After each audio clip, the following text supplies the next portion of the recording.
Good morning, Jerome Case. And this is just for you, Jerome. The VP had trees spelled just like that for you.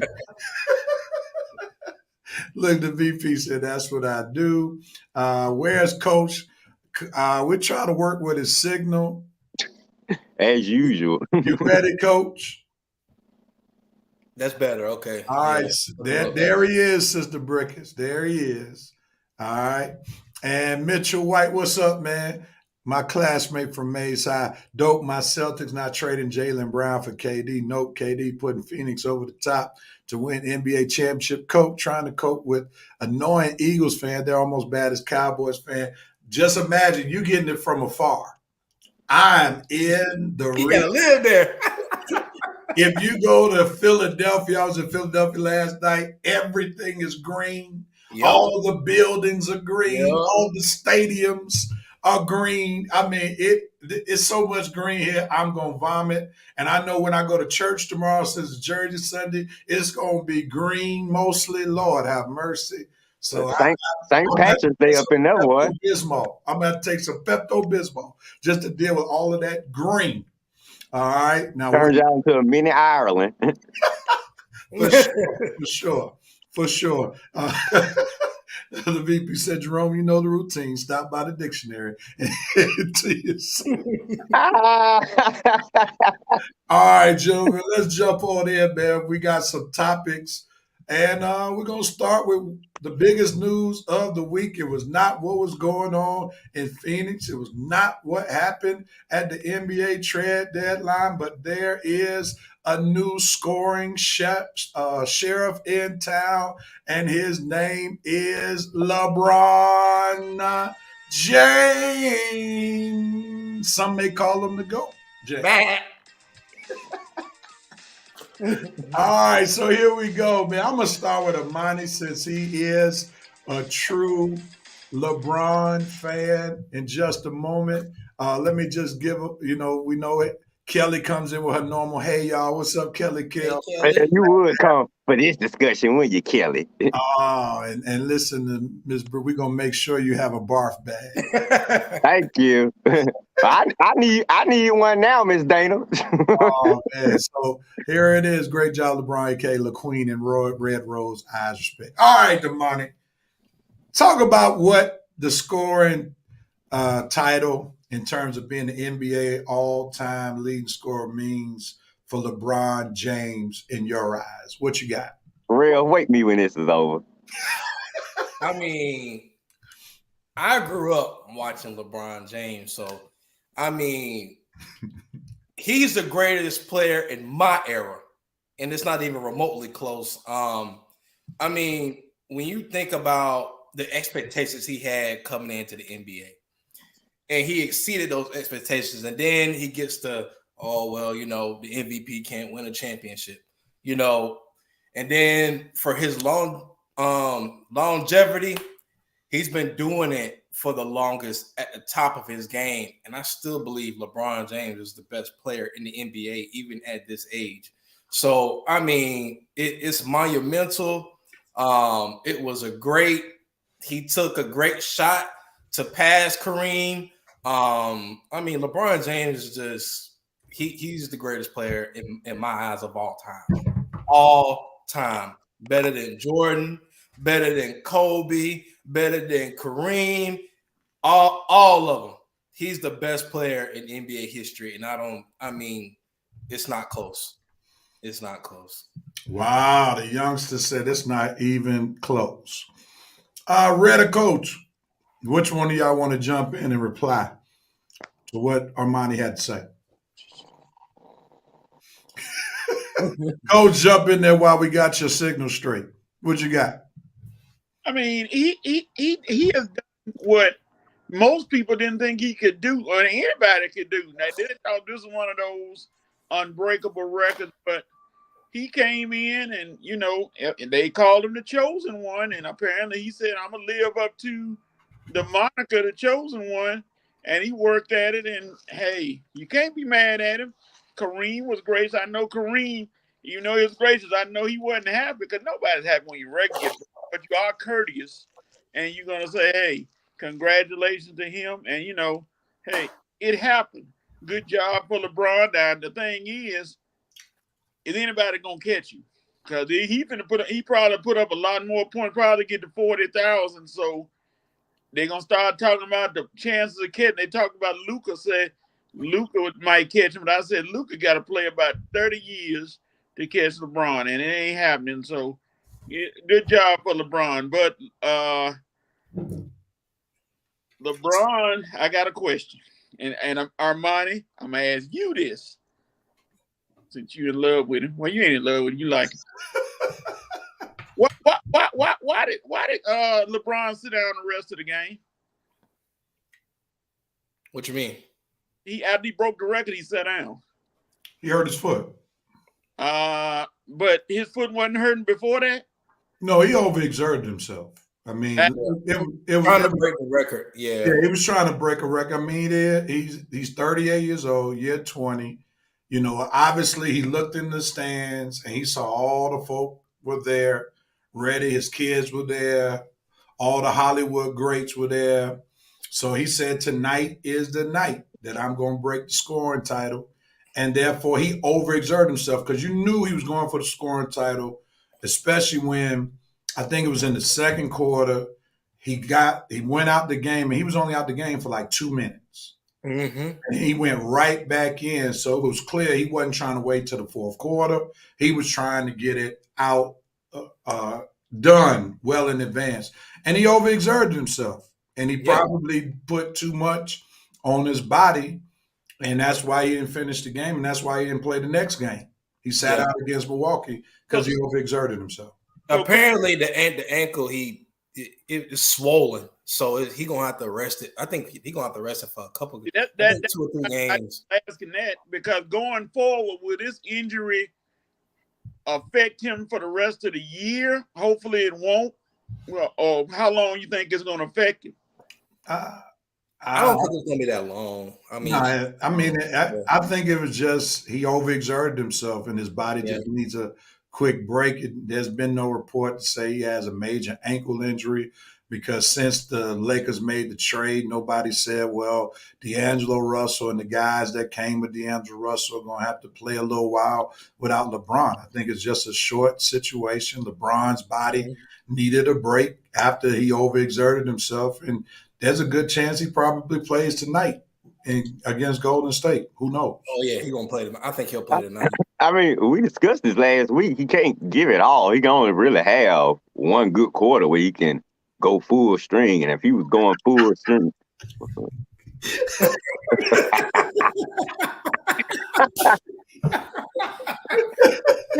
Hey, she close said, no, I'm going to chill out. Joe Black with the statement of the day. That's just like hold on before you go, Red. That's just like what Reggie Miller said on TNT. He said every time you see AD grimace, that's 3 weeks. 3 weeks. Street clothes. Gonna be Go ahead, Red. Tell us your thoughts about LeBron passing Kareem.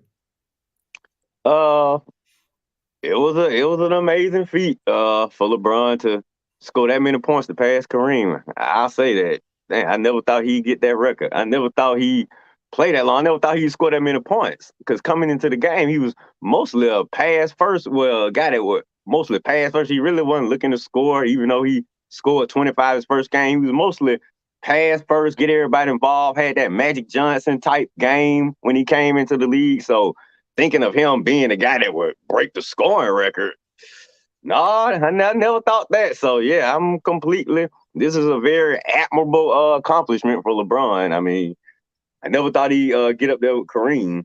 So, yeah, bittersweet. I mean, I can't even hate on this moment right here. I mean, NBA all-time leading scorer. So, it was an amazing accomplishment for LeBron. 20 years in the league, no major injuries. With all his accomplishments, you can just add that one to it.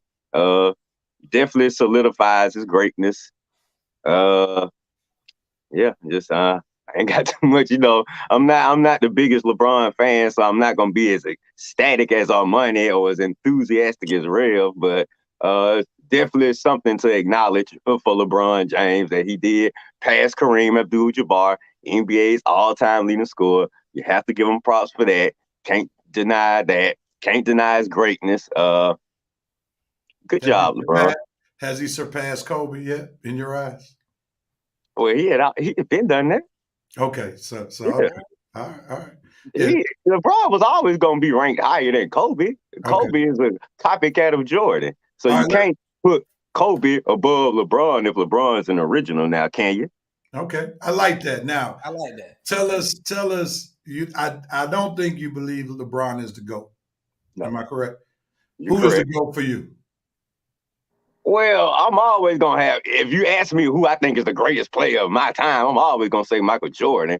But personally, all of these guys, I told you, it's getting to the point where you can't even rank these guys because if you look, if you ask, it depends on who you're talking to. If you're talking to a guy from the 70s or the 80s, he's probably going to say Kareem, probably going to say Magic. So it's getting to the point now, it's going to depend on the age of the person that you're talking to, and that's going to tell you who they're going to think is the greatest. If you're talking to somebody from probably my age, me and Rev age, well, no, Rev, you're a LeBron fan, but yeah, an extreme Jordan hater too, real boy. You be coming up with stats on Jordan that I never even heard of. But most folks my age are probably gonna be MJ fans because MJ was in his prime when we started watching basketball. If you coach's age, you're probably gonna like Kareem or some of those players in the late 70s, Or early Bill 80s. Russell?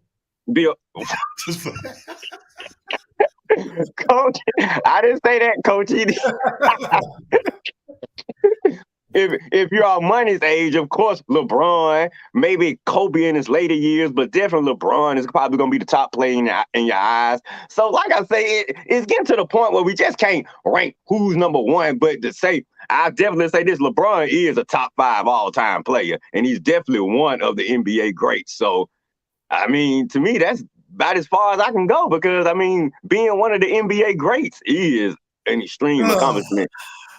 All right, so I'm But gonna make definitely top 5. He's a top 5 all time player. I'm gonna make the argument that LeBron is the GOAT. I'm gonna make the argument. I'm in Red's era. Most of folk in our era, he's right, gonna say MJ. We know Coach is extreme Kareem guy. If we limit the discussion to LeBron, Kareem, and MJ, Okay. those are three. That's where we get most of the consensus.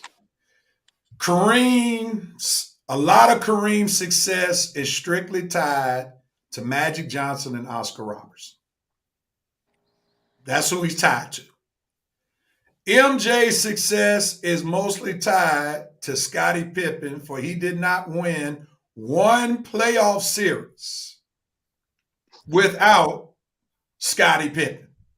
You call Scottie Pippen trash, weak, whatever you want to do, but the history books say that Michael Jeffrey Jordan did not win one playoff series without Scottie Pippen.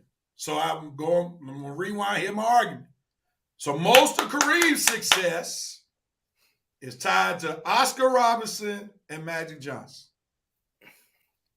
MJ's success is tied to Scottie Pippen because he couldn't advance past the bad boys.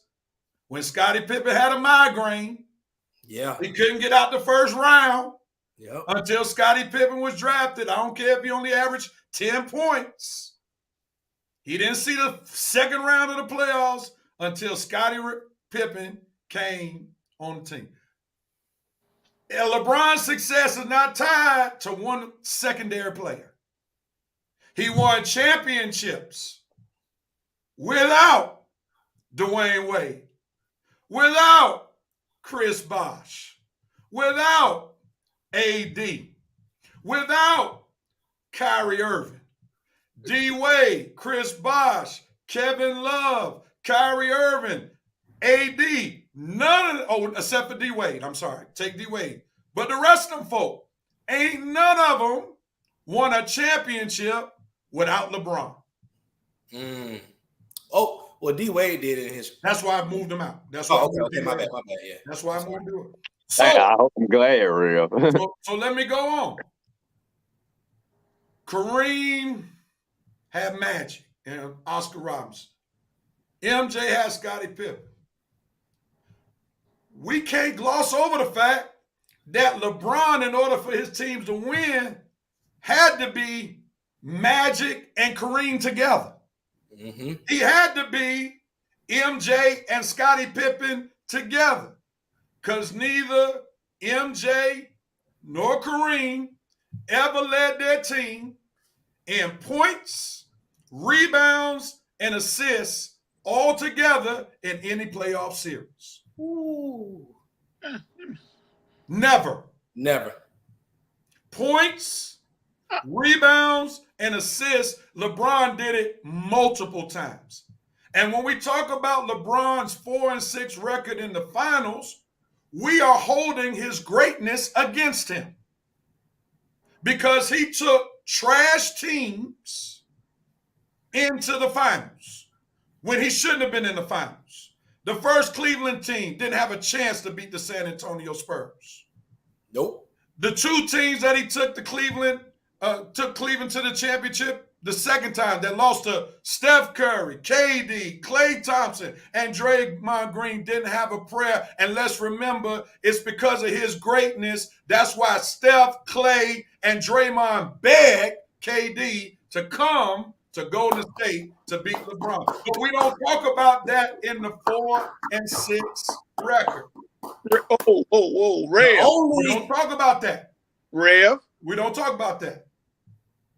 Go ahead. No, can I stop you right quick? Go ahead.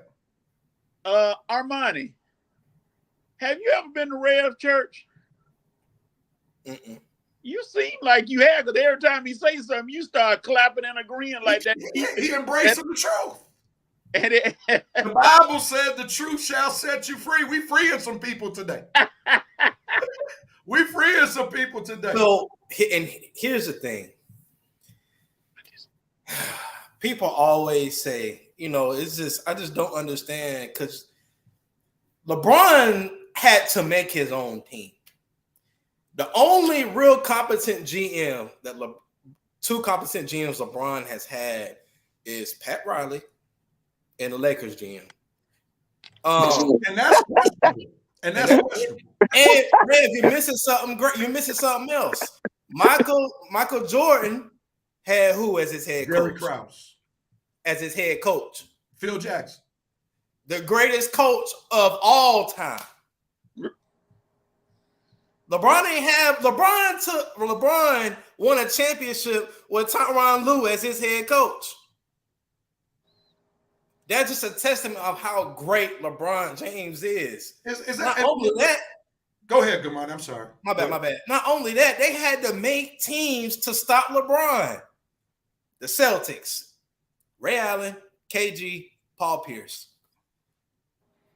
The Golden State Warriors, KD, Steph Curry, Klay. And Klay, the three best shooters. And they still had Andre Iguodala, who was serviceable. And Andre Iguodala, who was, serviceable. So it's just they made teams to stop him. It's like, if we don't form together, he's going to beat us. And let's not also say that, LeBron had a great team in Miami, but D Wade was he in his prime then, we can say? Because D Wade, the first couple of years he was. Okay, I'm saying D Wade had several injuries that kind of limited him from his own self. So it's like LeBron, every team he's been on, he's put him on his back. And let's look at that point right there. What is MJ's monumental victory? I can give you several. When LeBron's Cleveland team beat Detroit, who had just won the championship 2 previous years, when he had the likes of Delonte West, Boobie Gibson, Alexander Valeandro, whatever you want to say his name, Ilgauskas, Antoine Jameson, all those people who he beat the Pistons with. Then he took he came back 3 games and won against Golden State with Steph, Clay, and Draymond. Then he took that trash team the year after Kyrie left the Cleveland Cavaliers and beat that Boston team that had Jaylen Brown, Jason Tatum, Marcus Smart, all them cats. And that's when he took that trash Cleveland team to the NBA Finals where they got thrashed against the Golden State Warriors. What series you want to talk about? MJ had the flu. Their team was much better than the Utah Jazz. Much better. Come on. Yeah. They always had the better team. The Bulls have always had the better team. Jeff Hornacek and the Bulls had MJ, Scotty, Rodman, Tony Kukoc. All 4 of them are in the Hall of Fame. Steve Kerr. Steve Kerr was that sharp. So 4 of them guys in the second three-peat are in the Hall of Fame. So why are we celebrating? Why are we celebrating MJ beating Gary Payton and Sean Kemp? Is Sean Kemp in the Hall of Fame? Nope. Is Gary Payton considered better than MJ and Scottie Pippen? No. So we celebrating that, okay? Yeah, the Jazz had Stockton and Malone, but after that, we celebrating Greg Ostertag. We celebrating the guy that Jordan crossed over. What was his name, Coach? The black guy, Brian Russell? Yep. Oh, he's that great, huh? He was that's starting 5 right there.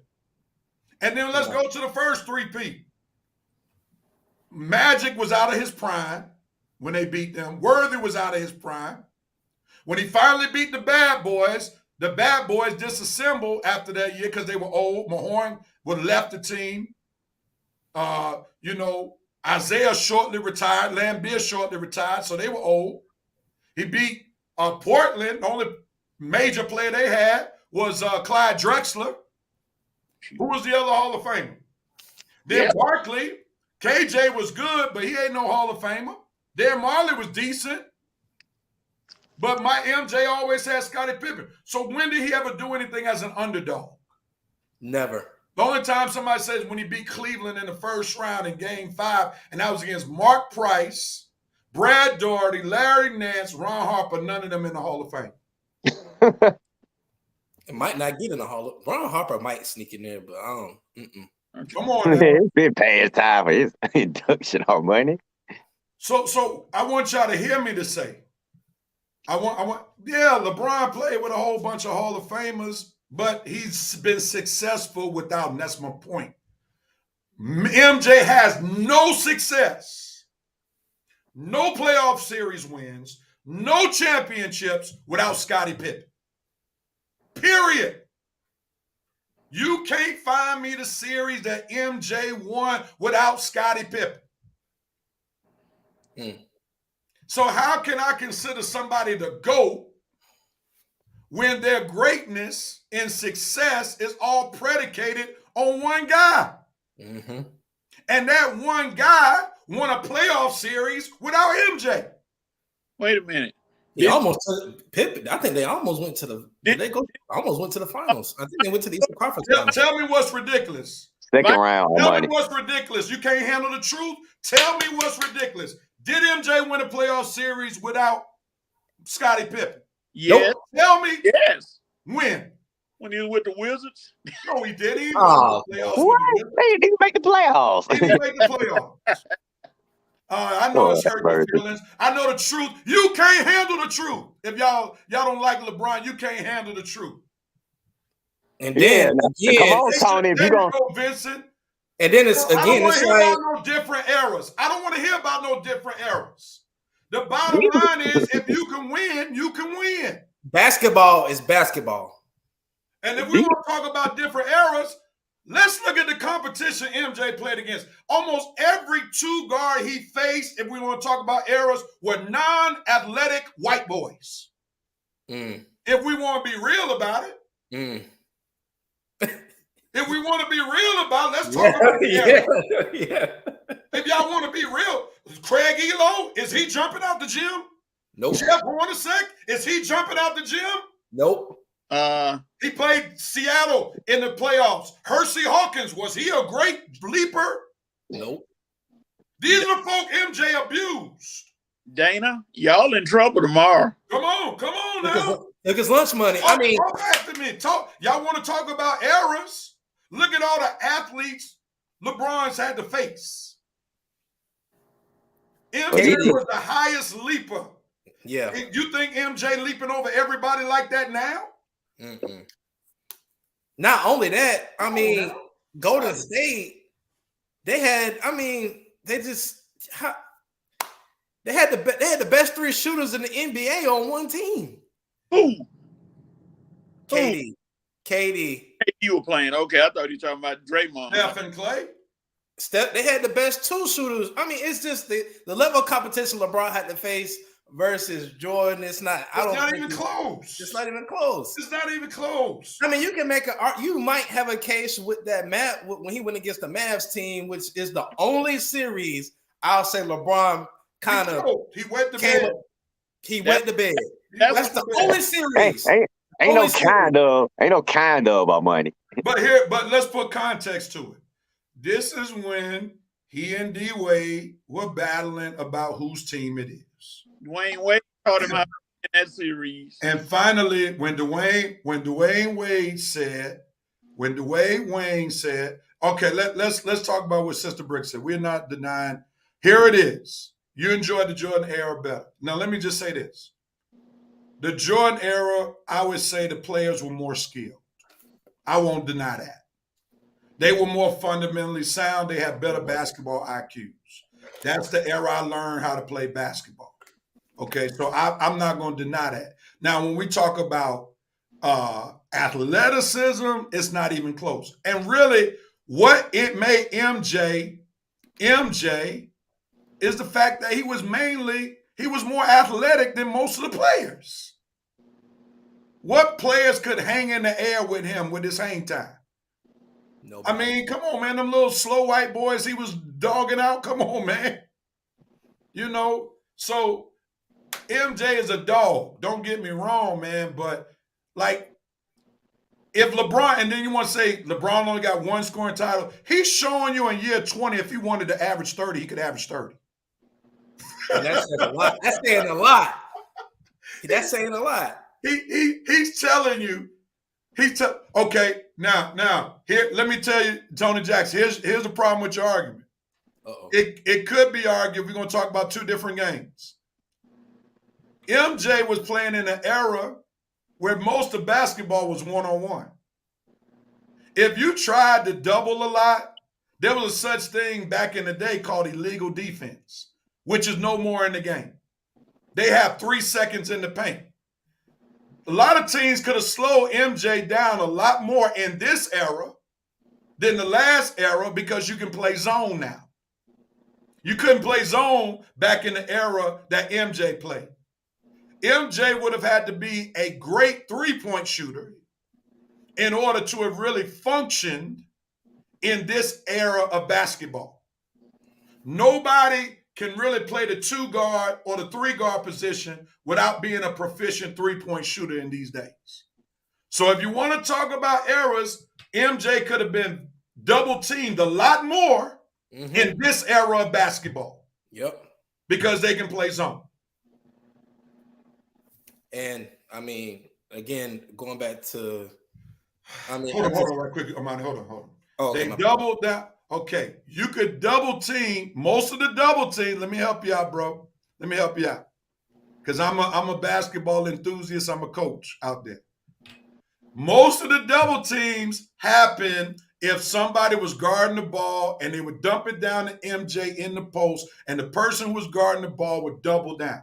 Now you can have centers play zone and double right there. The double can come before the guy even has the ball in this era. You couldn't do that back in MJ's era. That would be called almost illegal defense. Okay, so you're right. It's different eras. MJ would have had to be a much better shooter in this era to have established a lot of what he did back when he played. That's what I'm saying. He probably have to be that Portland MJ, knocking them threes down. Exactly. Yeah, Exactly. what's going on here? Exactly. And Exactly. also people will say, "Oh well, LeBron wasn't able to handle the physicality of back in that era." I'm like, LeBron is 6'9", 245. He makes a living, punishing guys. I mean, he's that much of an athlete in his physical presence. It's like LeBron will be cooking those guys back then, cooking them. And if you foul him, he gonna make the shot anyway. Oh, he ain't that great a free throw shooter now. MJ was it who? LeBron or MJ? LeBron. Oh, is not that good a free throw shooter. Armani, you don't think the bad boys would have tried to rough him up a little bit? Yeah, they would have, but his body. I mean, here's the thing: MJ had to grow into his body. LeBron was like a physical specimen coming in. Mm-hmm. Yeah. Mm-hmm. I mean, so that's a little different. 6'9", 240. I mean, what you going LeBron was a grown man in high school. Really? What you going to do? And then getting bigger, that's just gonna help. Adding muscle to that young body. If you don't like the facts, Miss Brickus, I understand you don't want to watch this show today. All right. I want anybody can feel free. I'll send you the link if you want to come debate me on this. But I think we have this fanfare for MJ that's a little bit overrated because, again, his success is tied to one player. I think he didn't really have no great W's. I know what it is. Rev. I know what it is. Shoes. Yes, you took it from me. You took it from me. Yes, that's what it is. The sneakers. I give him that. MJ sneakers are better than LeBron sneakers. Okay, again, somebody said nobody feared LeBron. This is Jerome. Hey, a lot of folk would not have feared MJ if they had the rules that they have today. You had to play one-on-one basketball back in the day. So that's why you feared Jordan. How many folk would have loved to have to play LeBron straight up with basically almost no hope to help the entire game? That's well, now, Rev, is that fair? I mean, since the rules were different, then it's kind of fair for him to say it, all right? Since the rules were different. For sure. But nobody would have feared nobody would have feared Jordan as much. Today's game is different, because you can double more. But now to Jerome now, I think some folks would probably fear that 6'8" specimen back in the day too now. I don't know how many, but I'm pretty sure if you see LeBron driving down that lane, coming full speed, and it's somebody like me Armani standing out there going, hey, I'm stepping out the way.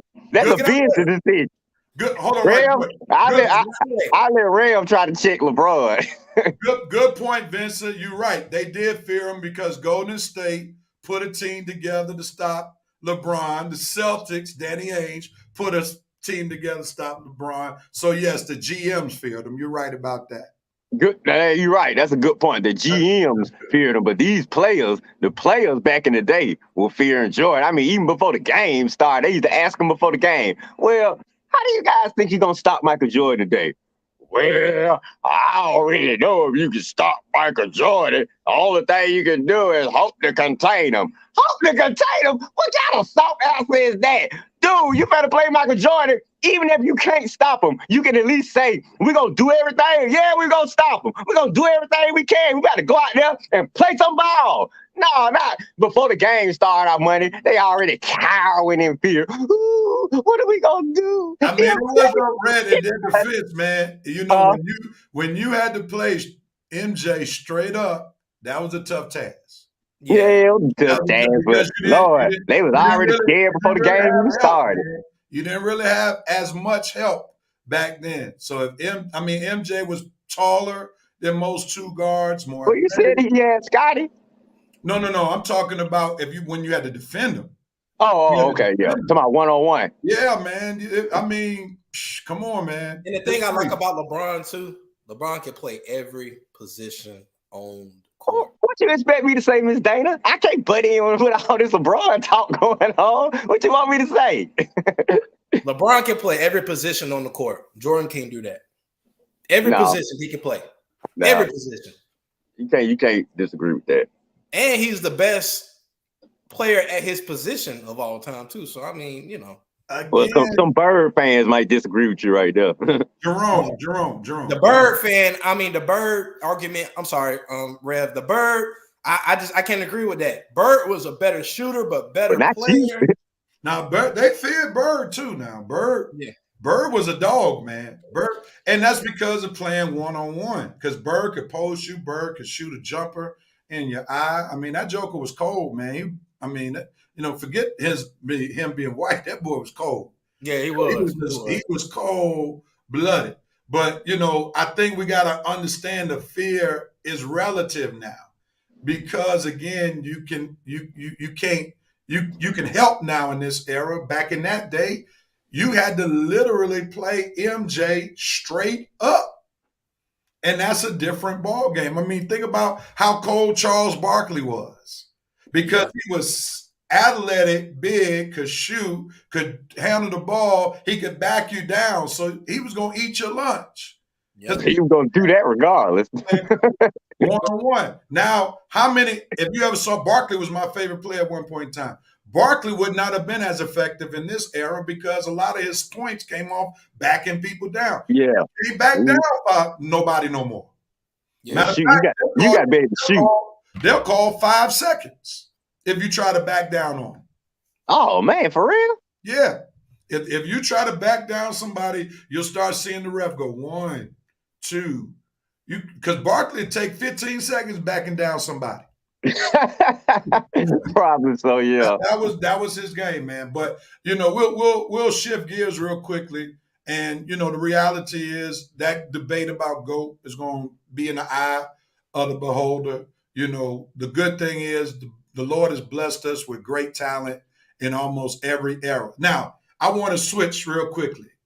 Okay. If there's anybody you think that's playing the game now, Armani, you answered maybe Luka. Or was that Red who said Luka? That was Red. Oh, that was Armani. Yeah. All right, so Coach and Red, if there's anybody playing today who you think could pass LeBron as the NBA scoring leader, who is it?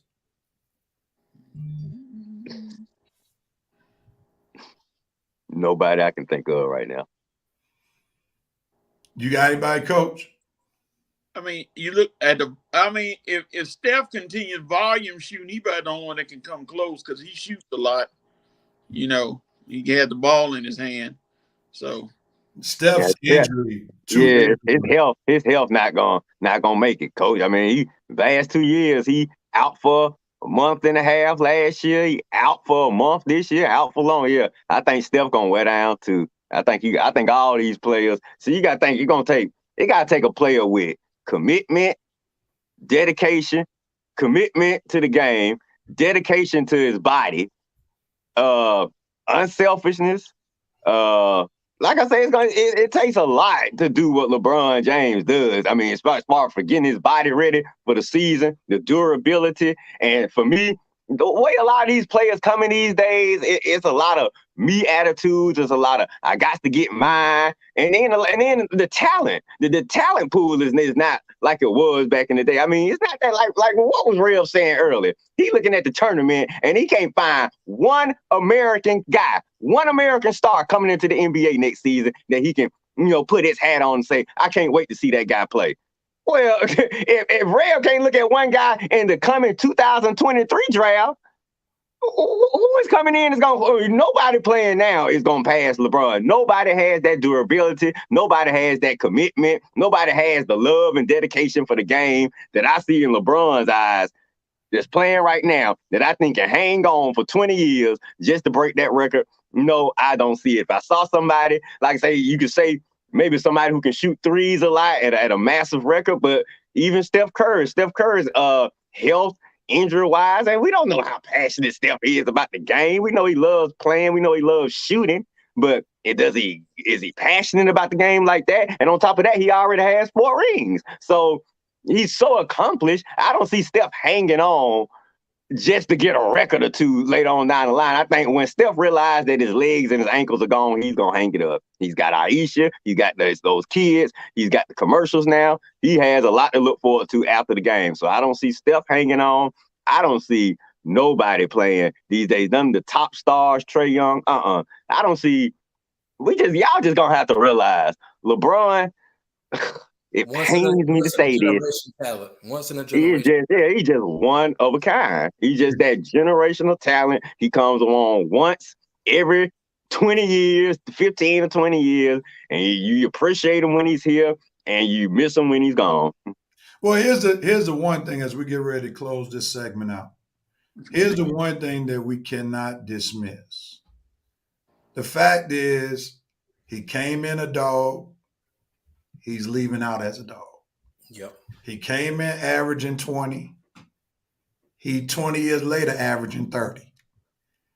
You can't score that many points without being able to do it literally every year.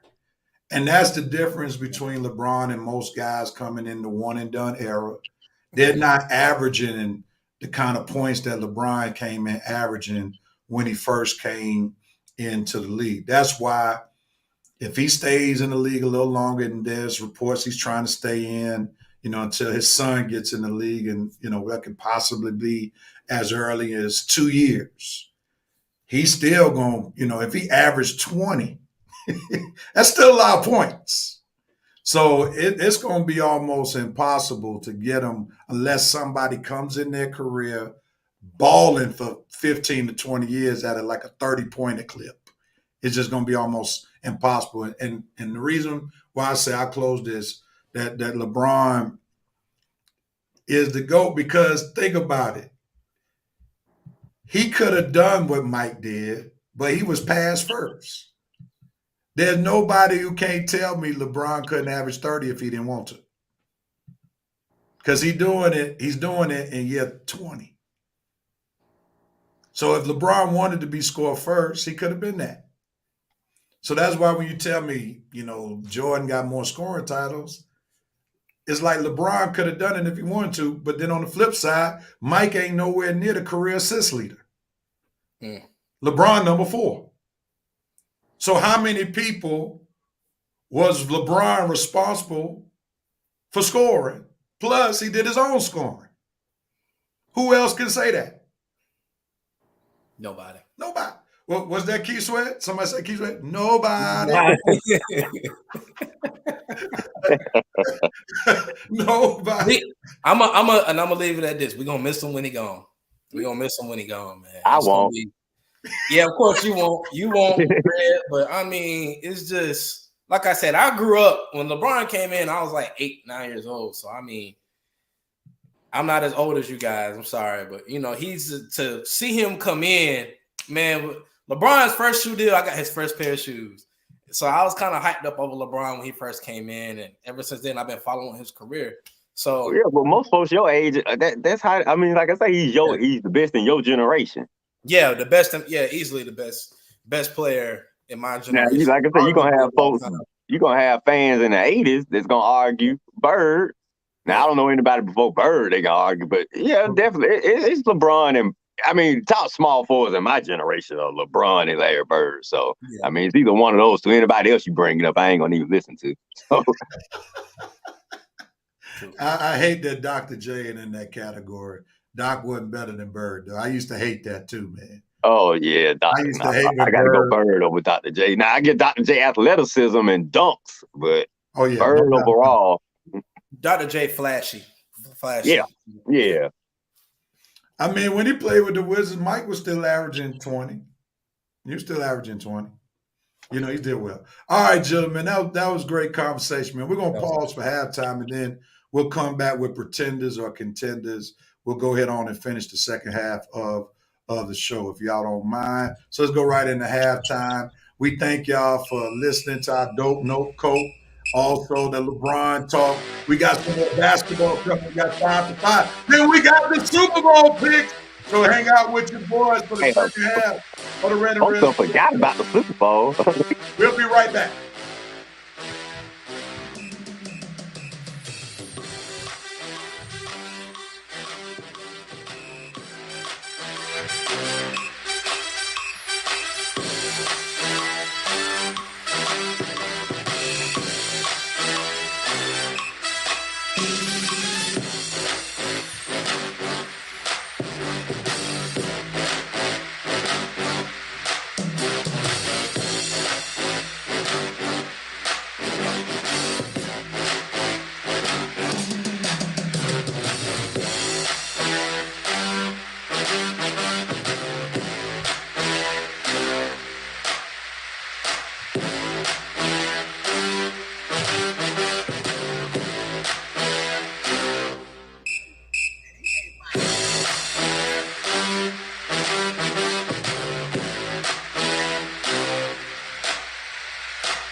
short show after halftime.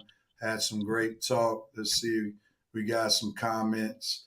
Facts Armani, LBJ is a general talent. We will definitely, using a euphemism, coach, miss him when he's gone. He's been carrying the league for better than part of 20 years. Y'all forgot why LeBron wore 20. He admired LeBron, no doubt about it. My MJ. He admired MJ. One thing I did like about what LeBron said was, I had to play my game. He didn't take a page out of Kobe and say, I'm going to mimic everything about Jordan, because Kobe was like Replica. MJ Jr., Replica. No doubt about it. They ain't forget, it just hurts too much to say. No, LeBron wore 23. He also wore number 6 twice, too. And I would like to say it's probably because of Dr. J. I mean, come on, man. I think they need to just go ahead and retire 23, so folks can stop getting confused. Let Jordan have his little number, because all these guys coming in trying to wear it ain't gonna be no Jordan. They ain't gonna play like Jordan. They not gonna be Jordan. So don't wear the number because you're not him. And as far as LeBron's 6, well, you can let LeBron have 6. That'll be his number. Jordan can have 23. Kobe can have 24 and 8, and so on and so on. I think LeBron and Kobe messed up their iconic number status by changing their numbers. Because I think if Kobe had not changed from 8 to 24, especially after he died, there's probably a good chance that they may have retired his number 8, because that was an iconic number, because nobody had ever worn a number like 8. So I think Kobe might have messed himself up, because 8 could have been retired across the board, and then LeBron keep changing from 23 to 6, 23 to 6. That didn't help him in terms of his number being iconic. I give our Lakers credit for retiring both of the numbers, though. 24 and 8. Yeah. All right, gentlemen. We know that a lot took place this past week at the NBA trade deadline. There are too many trades to mention. I mean, they had some blockbuster trades. So this is how we're going to do it. And some Hollywood video trades, too. For sure. So before we talk about who's the pretenders or contenders, tell us the best trade you think that was made this past week and why. All right. And every team in the NBA but 3 teams made some type of trade. That's unheard of in this day and age of basketball. So, Red, I'm going to start with you, man. What trade was the best trade in your eyes? Honestly, it had to be the Durant midnight trade. I mean, late at night, Kyrie had been moved. The Lakers had made their deals. The other teams that made their deals, and we thinking, okay, well, that's it, y'all. We're looking forward to Thursday being a trade deadline, so we'll get up in the morning and talk about all of these. And next thing you know, or a little after midnight, you hear Durant to the Suns, and you like, wow, Durant to the Suns. After all this, the Suns are getting back in, and the Knicks have completely just given up. They just imploded their team and moved Durant out. And the fact that it was a quiet trade request from Durant, that's very respectable. You can tell that the Knicks have the utmost respect for Durant, and not that much for Kyrie, because they obviously, Kyrie wanted to come to the Lakers, but they sent him to the Mavs. Durant knew his destination was the Suns, and they sent him there. So I have to say that Durant was probably the best trade overall, because he was the best player move. So he had to be the best trade. Coach or Armani, do you all disagree with Red? No, because it's hard. It's gonna be hard if Durant can get healthy, Chris Paul can stay healthy, and if Booker can stay healthy. That's just hard. That's gonna be hard to beat. Now, the only thing is, like they said, not much bench play, so they're gonna have to kind of rotate in and out. But when they're on the floor together, it's gonna be interesting, because they all can shoot. But Durant, he finally, he can take the Robin seat and let Chris Paul be Batman. Coach, do you disagree that was the best trade? Not really, they better hope nobody gets hurt the rest of the year. When you turn and look over toward the bench, you're gonna see nobody. We may be in trouble. Oh yeah, and I forgot about. I'm sorry, Aiton. I mean, man, that's tough because I mean he is a force to be reckoned with in the paint. I mean he as a rebounder, it's gonna be hard to beat that. Like I said, they all can stay healthy, and if Durant can, look, that's Chris Paul's team. We do what he say and shut up. That's the best thing for KD is that they actually have a leader. Yeah. He doesn't have to be the leader. Obviously, CP3 will be the leader. I think what you mentioned, Armani, you mentioned a lot of ifs, right? You're right. A lot of ifs. I did. Because we know Booker, we know KD, we know CP3 are all injury prone. And then And then DeAndre Ayton, he just going along for the ride. He ain't no dog. Like Ayton is not a dominant player, but he could be more dominant because of the guys that they have in CP3, if healthy, Booker, if healthy, KD, if healthy. Because to Coach's point, their bench is depleted. They're looking over there. Like we might be able to suit up. I mean, they're bit like. I mean, if you count on Cameron Payne to deliver you, brother Craig, and it's not Jenny Craig, but brother Craig who's on the roster. Yeah. I mean, come on now. They're gonna have some G League players have to bring up. And see, that's the problem when you got 4 max players. Because you're dependent upon all of them to be healthy, and 3 of them have already shown the propensity not to be healthy. Sister Bricker said, "Put me in, Coach. I'm ready to play." I would, if I was them, you good for 10 points, Miss Dana. But, what you say? I'm minding my bad. I said I would have hired the best team doctor that money can buy. Well, they got now to be honest, they got a good training staff in Phoenix. They stretched out Grant Hill's career. That's true. Yeah, that's true. They stretched out Shaq's career. Remember his old butt went over there. So they got one of the best physical training staffs in the NBA. That is no doubt. There's no doubt about that. But as a matter of fact, they probably remember before Chris Paul got there, real. They probably spent more money on their physical trainers than the players on the team. Yeah, that's true. That's a good point. Coach, you look on the flip side of the trade. The Brooklyn Nets ain't assembled a half bad team over there. The Brooklyn Nets have actually, for the way the East now is no longer very dominant, because if you take the Celtics and Bucks, then we could throw the Sixers in there. Then the Cavs would probably be under the Sixers. They could easily be a top 6 team.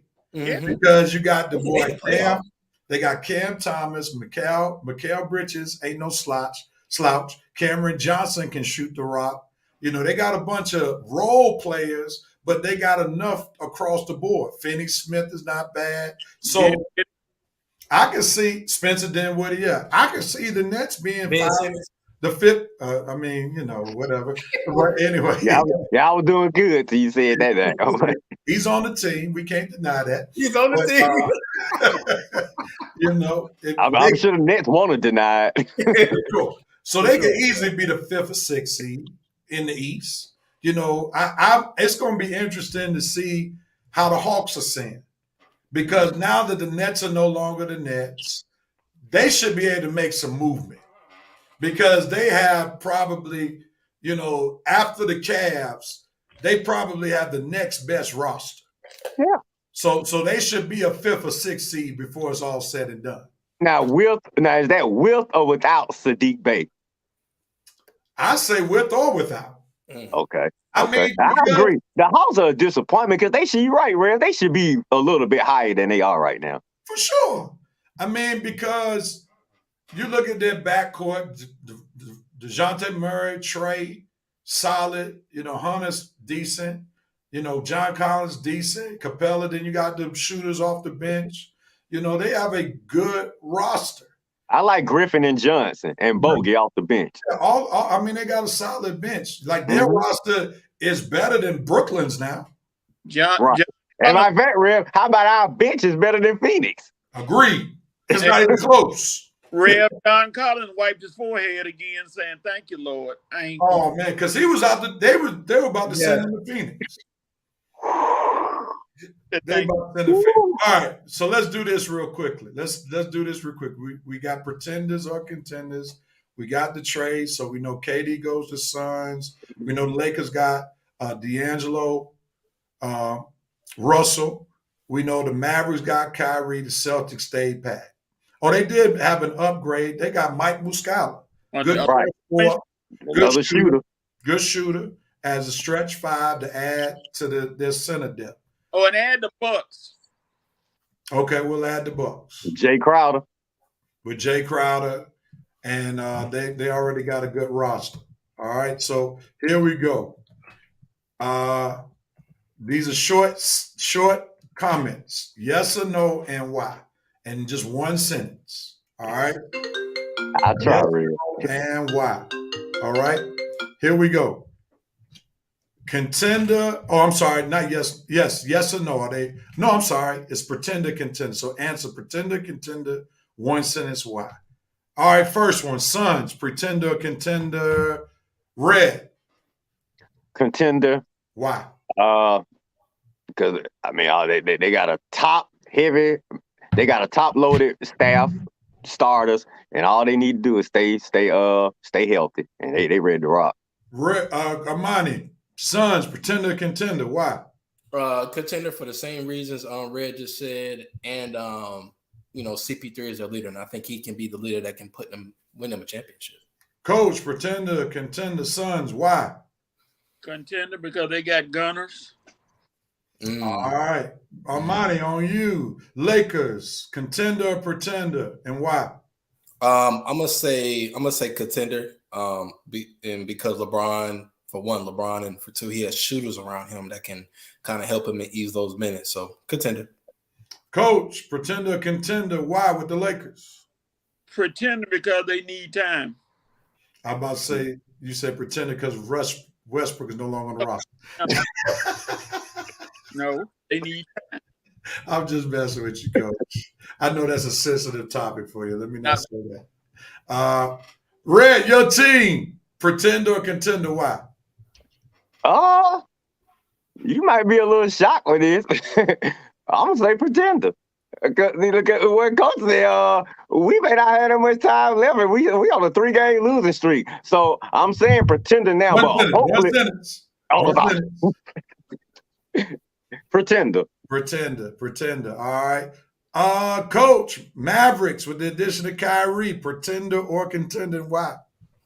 Pretend because Kyrie and Doncic gonna fight over the ball like Will and Carlton in the Fresh Prince. Red. Mavericks, pretender or contender? Why? I'm gonna go contender because I think Kyrie needs to be a little cooperative and on his best behavior these last few months because he's seeking a contract. And Luka, you finger back his finger in. One sentence. Oh, okay. Yeah, pretender because I think Kyrie needs to be on his best behavior and Luka will accept the help. Armani, Mavericks, pretender, contender. Why? They went to the Western Conference Finals last year with Luka, and so I'm gonna say contender because Kyrie makes them a better team, as far as shooting. So I'm gonna say contender. Celtics, they had bench help with Mike Muscala. They did get an injury with Jaylen Brown, who's gonna be out a week or two. Will that affect them? Pretender or contender? And why, Red? Celtics. Celtics? Oh, Celtics are a contender because because they have one of the best teams playing right now. Now, hey, Red, why you make me say this, man? You know I hate the Celtics. They're a contender because they're a good team right now. With or without the move, they was always a good team. Mitchell, you better be watching. Armani, Celtics, pretender or contender, and why? I'm gonna say contender because of team chemistry. Chemistry. Coach, same question, and why? Contender because they're quietly dangerous. Okay, quietly dangerous. I hate that green garbage. The Bucks with Yeah. the Greek Freak. They get Jay Crowder in Yeah. a trade. They ship out George Hill in a trade. Oh, Armani, pretender or contender? The Bucks and why? I'm gonna say, contender because they still got Giannis. Is Middleton still there, right? Yeah, he's hurt though. Crap. I mean, as long as they got Giannis and they got the core role players there, then I think they'll be contenders. They'll be up there. They'll be up there. All right, coach. Pretender, contender. Why with the Bucks? Contender. Watch Drew Holiday down the stretch. Okay, contender or pretender, and why the Bucks? And you see, you spoke up, Mitch, and there he is. it's like Celtics, like a magnet for him. I bet you heard me talking Celtics all the way over there in Hateville, Mitchell, did you? Anyway, you know you got a good team, so I have to be realistic on the show, or else folks ain't gonna respect my sports opinion. So you got we on the Bucks. Anyway, shut up, Mitch. I'm talking about Milwaukee right now. The Milwaukee team is gonna take y'all out the playoffs. So Rev, they are a contender. Why? Because they're going to beat the Celtics. That's why. And they got Greek Freak, and he going to beat the Celtics. So, contender, Milwaukee. Did you hear that, Mitchell? All right. And I think all of the teams above, except maybe the Lakers, are contenders. I don't give the Lakers contender status because I think it's too late to make up a lot of ground. They're going to probably be in the play-in game. I think if this trade had happened early in the season, they might have had a better shot. And then also, you're banking on two players to be the centerpieces who both have the propensity to get hurt, AD and LeBron. Unless these guys that they're bringing in can hold the fort down and allow LeBron and AD not to have to play a lot of minutes, then I don't see the Lakers being a pretender. But they got to play in the playing game probably, and that's going to hurt them. Hey, Red. Yeah. And they got a gauntlet coming up with the Warriors, the Trailblazers, Pelicans, Warriors, the Mavs, the Grizzlies, and the Thunder. Yeah. A gauntlet coming up. So these next few games will probably determine if they'll be in the playoff contention. Now, Coach, I'm gonna just ask this specifically to you because this is your guy. Your guy got traded to the Utah Jazz. It stated that he'll probably be bought out. For those who don't know, Coach is a huge Russell Westbrook fan. Where does he wind up? Does he wind up on a team that's a contender or pretender? Well, you got interested. That's the Bulls, the Heat, and the Clippers. Paul George and Morris are lobbying big time for him. They said they add him. That'll help. The Bulls, I don't know if they're not a contender at all, so I don't know if he wants to go there. And the Mavs, not the Mavs, the Heat. The Heat are up there, but I don't know if the chemistry is right. So the way they're talking, they say Clippers, but you never know. Things change overnight. Everybody got a new report every day, so we'll see. Well, I don't know if the Clippers are still a viable option since they got Bones Highland. They traded him from Denver. They already said bid for him. That's what they say, but once he gets on that court, it could be a different story. Because Bones can play. And I don't know if he always plays within the team concept, but Bones can play. So it'll be interesting to see what happens with Westbrook. What happened with him and the Nuggets? Read that, Coach. I'm sure you have something to say. See, first of all, Rev, what he's been doing all show, he's been trying to throw a little shade in there, and I haven't said a word. I've been quiet. You've been quiet because I saw a couple of shots he's thrown at you. I haven't said a word, and he think he getting by, but I got to learn. Hey, he need to learn how to spell shot before he say anything. Because if Rev, if you don't mind, scroll back up to his last comment way before this. Let me see. find it. Jerome, you finna get it now. But the Mavericks made the best trade. Oh, I can't see it. If you got it, go ahead and pull it up. It is. The Mavericks made the best trade because Kyrie wants to play for kids. Baby bread. What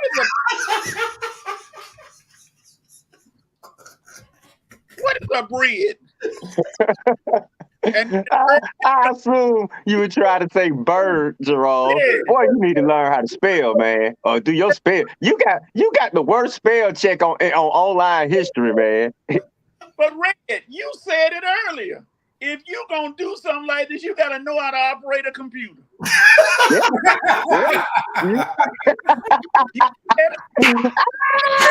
Appreciate Coach bringing up my coat. Way to reference my coat, Coach. He got you, Jerome. Hey, I ain't said nothing to him all show. I said nothing to him all show. You be trying to sneak it in. I haven't said nothing, so now here we go. he probably felt you wanted to get some Westbrook talk in, Coach. That's why he messing with you. I ain't said nothing, baby bread. Oh man. Baby bread, man. Jerome, man, you gonna get mad. Your shots ain't gonna mean nothing if you don't learn how to spell, man. Oh man, he called him. And he's still coming. What is that? Old man. Oh, Lord. Old Jerome, you better hope you get old. Oh. Spelling the way he's spelling, I don't know, Coach. He might write a letter to the wrong person and they might misunderstand it. Baby bread. Hey, come on, man. All right, Coach. So where would you want to see him play? Obviously, the Clippers. You know, if he does the same thing for the Clippers, the Lakers comes off the bench if he have to. He's on a contender. I don't want him near the Bulls. The Bulls, I don't think the Bulls are going to be in the playoffs. They may make play-in as constructed, but they're in a free fall for whatever. Are the Clippers really a contender, though? I mean, Who? The Clippers, are they really a contender? I ain't saying they're a contender, but what are they now, 5th or 6th? Yeah, they're right there. But, you know, I think with the addition, the trades that were just made, like teams like the Clippers and Memphis have fallen down the totem pole. Yeah. You see him? Go ahead. I was gonna say, if he don't get picked up by the Clippers, do you see him hanging it up soon or what? He could possibly play for somebody said Utah. I said no, he'll never touch a court with Utah. So I mean, if he hangs it up, hey, Hall of Fame career. Hall of Fame career over with. Look at Jerome. See, he got to keep coming back. He got to keep coming back. I got plenty of room in this spell check. I got plenty of room. Glad you spelled all the words right. I think, Jerome, you need to go look at what a turtleneck is, sir. Moron. See, look here. That's a hoodie, ain't it? That's a hoodie, yeah. You talk about sports, please. Talk about sports and stay away from me. All right, we're gonna move on, man. I think 5 for 5. 5 for 5. We got 5 for 5. Good segment, real. 5 topics, 5 for 5. We got one basketball topic and the rest of them are football. Gentlemen, you have 1 minute each. You'll be on the solo shot for 45 seconds. Once that 45 seconds hit, you'll be hit to the group shot. Once that minute's up, if you're still talking, you'll hit that mute button. We'll ask for Revenite Nation to give their comments. After the panel goes, we'll put their comments up. And then if there's any time left, Rev will add any additional comments or the panel will add any additional comments as well. So let's jump right into it. Let's get the music queued up so the VP will not put me in timeout. All right. We got 5 on it. Get ready. Get set. Coach, it's on you. I'm going to start with you, sir. NBA All-Star, reserves, and snubs. Your thoughts. What you got? Go. One in particular, I'm glad that Pascal Siakam got named to the All-Star team finally because people have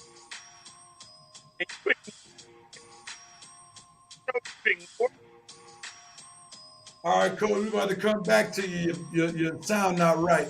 Armani, what you got?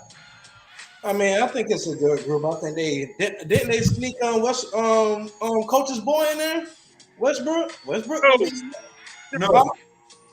Oh, he in an all-star game. no. That ain't what I was reading. Hold on, my bad. You didn't read that right. Keep going, Armani. Who got snubbed? I mean, nobody really got. Did James Harden, your guy from the Sixers, get snubbed? No, he ain't get snubbed. He right where he need to be. Too bad my Sixers ain't. Red, who got snubbed, man? Even though I don't like how he's been playing this year, I'll give Trae Young a little love. I mean, the man still puts up his numbers. You know how you love numbers, Armani. Okay, well, his numbers say that he should have made the All-Star team, and that is a fact. So I'm using Armani's little style. Numbers and facts. And Trae is averaging 28 points a game, double-digit assists. And to me, for a starting point guard, I know his record not that good, but to me, those numbers for a starting point guard qualify for All-Star selection. So I know people are hating on Trae because of the behavior this year and his beef with Nate and all the drama surrounding the Hawks. But what they got to do with the All-Star game? Somebody want to see Trae play. I might want to see my boy play in a game that don't mean nothing, because the games that do mean something, he ain't doing nothing. So let me get an exhibition game and see if he can do something. But anyway, I'll go Trae. Other than that, our money is right. One too many snubs. They got it mostly right. All right. So, Coach, you got anything? Your audio back up? What's that? Your audio back up? Yeah, okay. It's still a little choppy, man. Rev, please make sure your hosts aren't used. Oh, Jerome, boy, you wild, man. You just gonna get Coach revved up again. I mean, I let him go. You spell check. That's something you haven't mastered yet. Spell check. Oh man, that's funny, man. All right, on to the day. We didn't really have nothing Rev Night Nation that to say. Armani, Michael Irvin's problems. He's had some allegations. The NFL Network has suspended him. What's your thought? I mean, I think NFL did that to save face, to protect themselves, just in case he is guilty. But allegations are just that, allegations. He is innocent until proven guilty. So to suspend him off the network, I don't really agree with that. But I mean, the NFL is going to do everything they can to save their own behinds. So that's just, it is what it is. I'm sorry, Red. Rev, I'm gonna try to get this in a minute, man. But I hate this. These allegations coming around for men, and as soon as they come around, the networks or the companies just suspend the guys or discipline the guys with quick action without an investigation or any type of evidence being presented. That makes me really mad, okay? And Irvin, I think, got done real bad about this. I'm glad he's suing the person. I'm glad he's taking action on his own. But this all discipline a man as soon as the complaint is dropped without any investigation, without any follow-up, is becoming real ridiculous and absurd, and I'm getting tired of it. We have to make sure what is being allegated is actually correct, because you are messing with livelihoods and you are messing with jobs. You are hurting these men's reputation. And if they are innocent, they deserve the same respect and the same due diligence that you would do anybody else in a court of law. I'm getting upset about this. Oh, sorry. It's just wrong, Rev. And I think we need more time on this, but the junk is really making me mad. Good job, Michael Irvin, filing a lawsuit and standing up for yourself. Fight this. Take Coach's minute. If you got one more minute, take Coach's minute. NFL Network, ESPN, you guys are cowards, man. Just cowards. You gonna sit there and discipline a loyal employee because of an allegation? Relax. Let's do some investigation and evidence first. If you find them guilty, fine, fire them. But you just suspend them and send them home off one silly allegation, and all he said it was a handshake and a 30-second or a minute conversation. Are you kidding me? And then if we find out it was something not even serious, you just suspended this man for a whole week, lost I don't know how much money on the Super Bowl, the week of the Super Bowl, for some straight BS. All right. Red is passionate about that. And Jerome K said, Coach, your internet is brought to you by Food Stamp. Oh my God. See, Leon Spinks, you ought to be quiet. I mean, come on, Leon. Y'all crazy. Look, we need to do a show he's one day right. between Coach and Jerome. For real. We ain't even bring Jerome on the show. He did finger rail. That's what he using right there. One.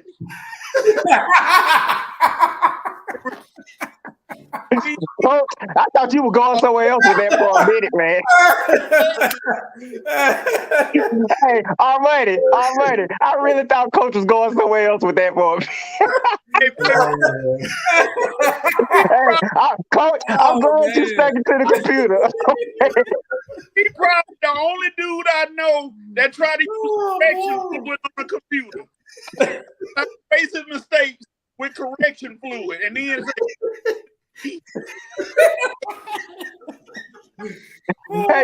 hey, Coach, does he use that little whiteout stuff? Keep me on his That was so crazy. So use that one finger. Hey, Jerome, try to enter sketch, Jerome. Just do like that. All right, man. Let's get back on task, man. Let's get back. His Baptist finger for a different reason. All right, Brett Favre sues Shannon Sharp and a couple other reporters. Yes. Let's see, Greg, what's your thoughts, man? Oh, here we go. Another moron, another fool. Brett, Lord, you were so quiet for months and months and months when the allegations were, everybody was talking about the allegations against you. You had nothing to say. And now, when you've been exposed, now when everybody's against you, now you want to come out and sue Shannon Sharp for defamation? Really? I didn't even know you've been exonerated. I didn't even know you've been proven innocent. I still think you better be worried about that case that's coming against you, Brett Favre, while you trying to sue Shannon Sharp for freedom of speech. You do know he has a network show. He gets paid to voice his opinions, Brett. Maybe you don't know what's going on in the debate world because you're too busy stealing money in Mississippi. But come back to the future, Brett. We pay people to discuss sports topics on a daily basis, and you stealing money from the Mississippi Welfare Fund is a topic to be discussed. And so you trying to sue Shannon Sharp for doing his job is completely absurd. Do us all a favor, Brett Favre. Get those folks their money back and go away. Coach.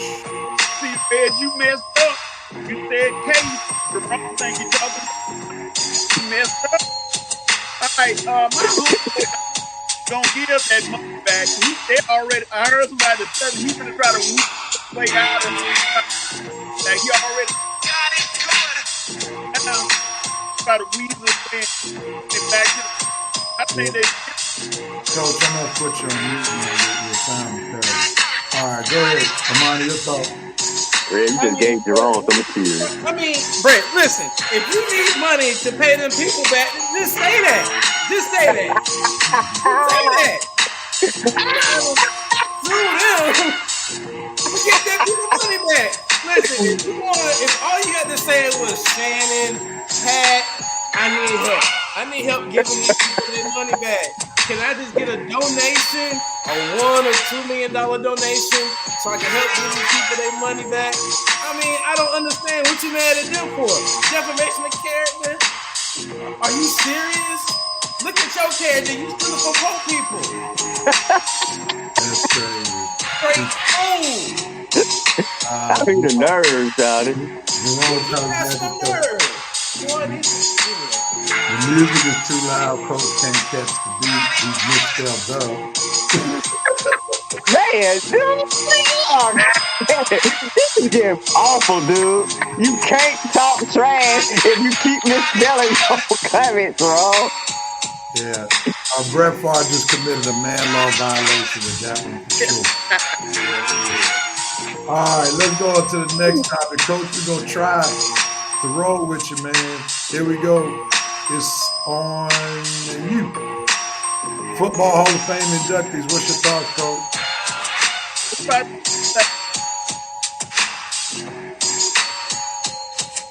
All right, we can't hear nothing you saying, Coach. Armani, Hall of Fame inducted. You know, I like the class. You got Rondé Barber, Reeves, Ware, you know, a few other guys. I mean, those guys are deserving. I don't have no problem with the Hall of Fame inductees, especially with Rondé Barber and Reeves. I mean, those guys have shut down corners for a long time.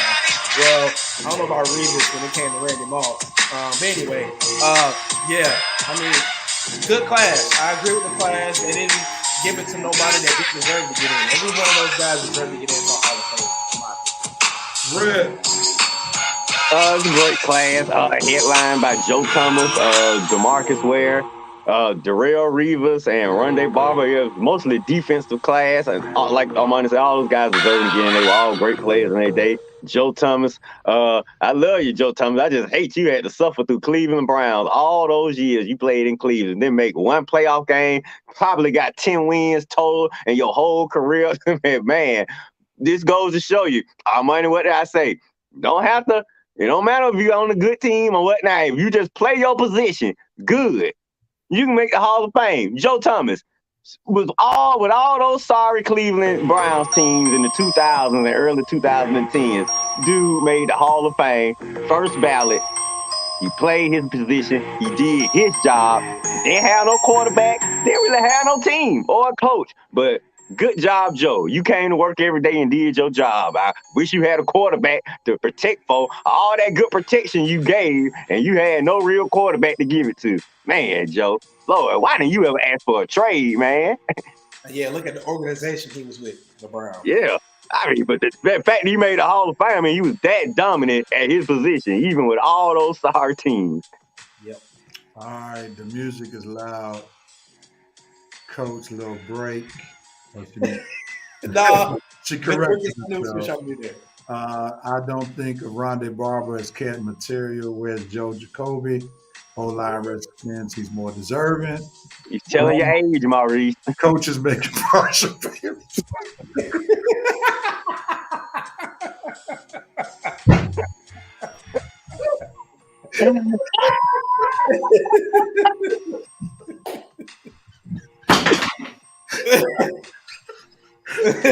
Not partial payments on the internet signal. Lord have mercy. I need help, man. Here you go, Coach. You ready for him? Oh my goodness, man. He got you good, Coach. Y'all hard on that finger slip. Oh man, poor Coach. Coach, man. All right, man. We go. my prayer. It's skipping. You can hear you. It's skipping, man. I'm trying to see what's going on. Man, you giving Jerome some life over there, Coach. Yeah, I know. Him reading. Yeah, we missed everything you just said, man. All right, just keep working on it. Last one. Love, this is Serene. Red, what's your thought? Just more bitterness from a guy whose team lost to Nick Sirianni. Julian Love, dude, when you lose gracefully, okay? Talking about Nick Sirianni after he just kicked your team behind, I mean, makes you look like a sore loser. Makes you look better. Just accept the loss. Let Nick Sirianni do him. And you just worry about your Giants getting better next season. Why you worried about Nick over there? You got a coach and Brian Dable. Worry about him and helping your team get better next year. Don't worry about what's going on in Philly. They handling their business right now. Look, these athletes need to learn to lose and lose gracefully. Coming out talking trash after you just got beat is really absurd and ridiculous because you the one that sound foolish, not the team that win. I told you, this is what sports about. Winners and losers. And if you lose, shut up. You win, you can talk. You lost, Julian, so shut up and let Nick talk. He won. Armani. Yeah, I agree with everything Red said. I mean, dude, you lost. What you mad for? Hey, ain't no reason to badmouth anybody. Get out your feelings. You lost. Take your loss gracefully. Sit your A double snakes at home. Enjoy the game. Enjoy the game. Because it ain't going to be y'all. Enjoy the game. All right, we got no coach, so we just got to leave it right there. See if anybody from River Night Nation, nobody has anything to say. So Miss Dana laughing her butt off. You know, she loving the comment. All right, gentlemen, let's see. In the words of Emmett Smith, shut your mouth. All right. That's our installment on 5 on it. And now we move to what everybody wants to hear about NFL picks. What that got? Eagles versus Chiefs. Got a game this week? Hey.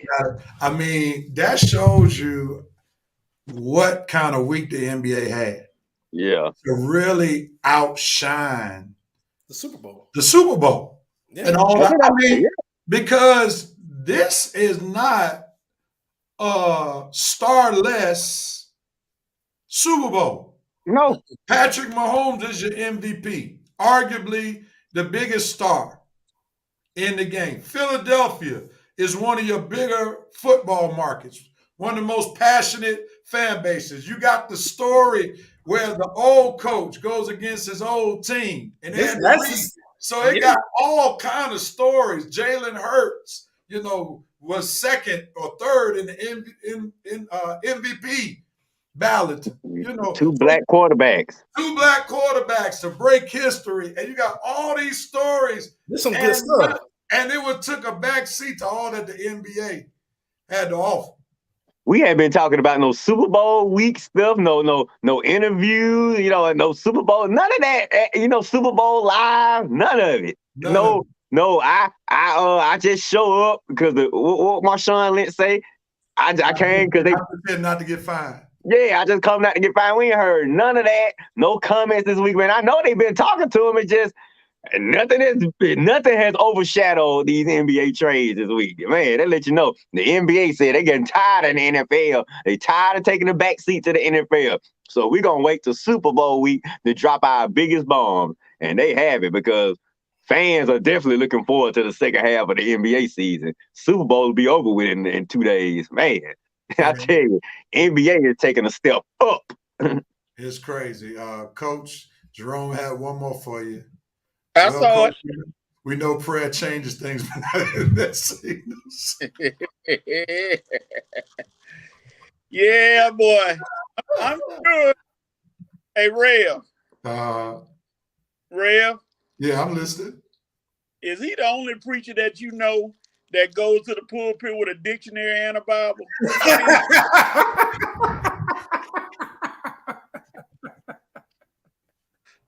I just need to know. All I need to know. Y'all are this. You say he comes to the pulpit with a dictionary. He's stupid, man. She said y'all haven't watched all of it. I mean, they have not really highlighted any of it, to be honest. I mean, unless you watch the NFL Network. Yeah. Unless you just and I know she probably is watching it a lot more attentively than the average fan because her team is in it. But there really been no sound bites. I mean, even the interview that I think they had with Mahomes and Hurts together. Mark, they did? I didn't even know about that one. Yeah. I saw a small clip of it. But I mean, when you get the likes of Kevin Durant, Kyrie Irving, and then LeBron. I mean, LeBron breaking the record this week. Yeah, that's what really. LeBron broke the record, then the big trades happened. Because I mean, LeBron is arguably biggest name than anybody in sports. In the NFL, definitely. I mean, Patrick Mahomes is the biggest star in the NFL, and he is nowhere near LeBron's status. She said we missed out. Don't worry, Miss Dana. We'll be watching the game now. Everybody be tuning in Sunday. What he said, I'm sure the NFL office is taking notes of this week. The NFL has dropped the ball. And really the NFL has extended itself because normally the season is over. Tomorrow they're going to have them 4 hours of talking about personal stories and how this came about and all this analysis. They're gonna fill it up. But if I'm y'all, they were talking about the prop bets. They said one of the prop bets is what song Rihanna gonna sing first. I said, good Lord, somebody bets on that?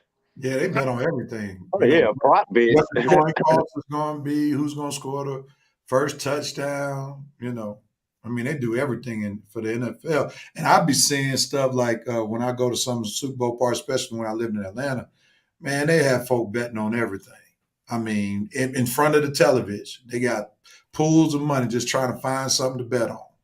If such going to get a first down, man, it's crazy. Yeah, all those non-sports fans trying to come over your house with silly prop bets. Don't know nothing about the game. Ain't watched football all season long. Want to come over there and try to take over. You better sit down. This is my party. I am taking over. Now give me the prop bet sheet. I take it from a ref. I start passing it out. Ain't gonna have no non-sports fans controlling my Super Bowl party. For sure. All right, gentlemen, now let's get to the nuts and bolts of what we got to do here. Eagles versus Chiefs, Super Bowl picks. We know that there's no contention about records because that's already done with. I won't tell y'all who won the NFL picks. Won't tell y'all. That's not necessary. Oh. That's not necessary. But we're going to start with Armani, who brought up the rear in the NFL picks. The last shall be first today. All right. That's the Bible right there. The last shall be first. Armani, tell us who you got and why. Okay, so if I'm thinking with my brain, the Chiefs, they have the better quarterback. And they have about the same number of stars and gunpowder on offense and defense. So my brain is telling me the Chiefs are going to win. But because of Jalen Hurts and Devontae Smith's ties to my college football team, I want those guys to win badly. So I'm gonna say the Eagles. I'm gonna go out and I'm gonna say the Eagles. Eagles. Because of your Alabama ties, what about the actual game is gonna cause them to win? I mean, honestly, the defense, the pass rush is going. I mean, if they can get after Patrick Mahomes, exploit his weakness, which is he's not going to be able to run much. I don't think on that ankle. So I mean, they're going that defensive line is stout. I think that if you can just get to Patrick Mahomes, do what Tampa Bay did in a Super Bowl 2 years ago. Get pressure on Patrick Mahomes, and don't let Kelsey kill you over the middle. You got a chance. Don't try and double anybody. Don't try to. You can't really. So get pressure on Patrick Mahomes. That's what I would do. All right, Coach, I'm coming to you, and Jerome has something for you. Coach is still trying to use one of those free net zero.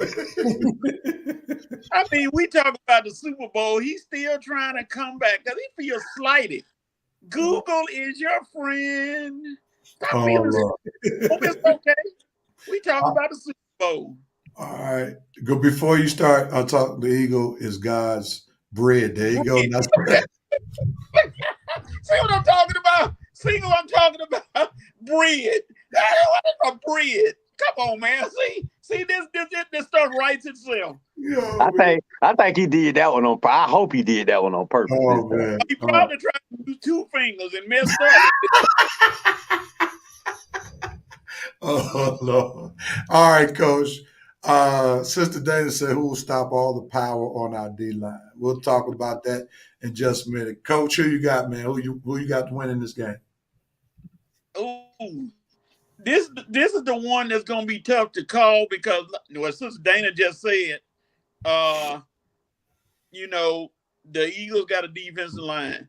Now, what's going to be difficult to understand or hard to figure, who going to catch the ball for Patrick Mahomes? Are all his receivers healthy? We know Kelsey is there, and I think Valdez Scantling is there, but, you got all those other guys running around. And on the other side, you got Hurts and Devontae Smith and AJ Brown. But here's the thing. I just want to look at Mahomes. Been there, done that. Jalen Hurts getting the experience.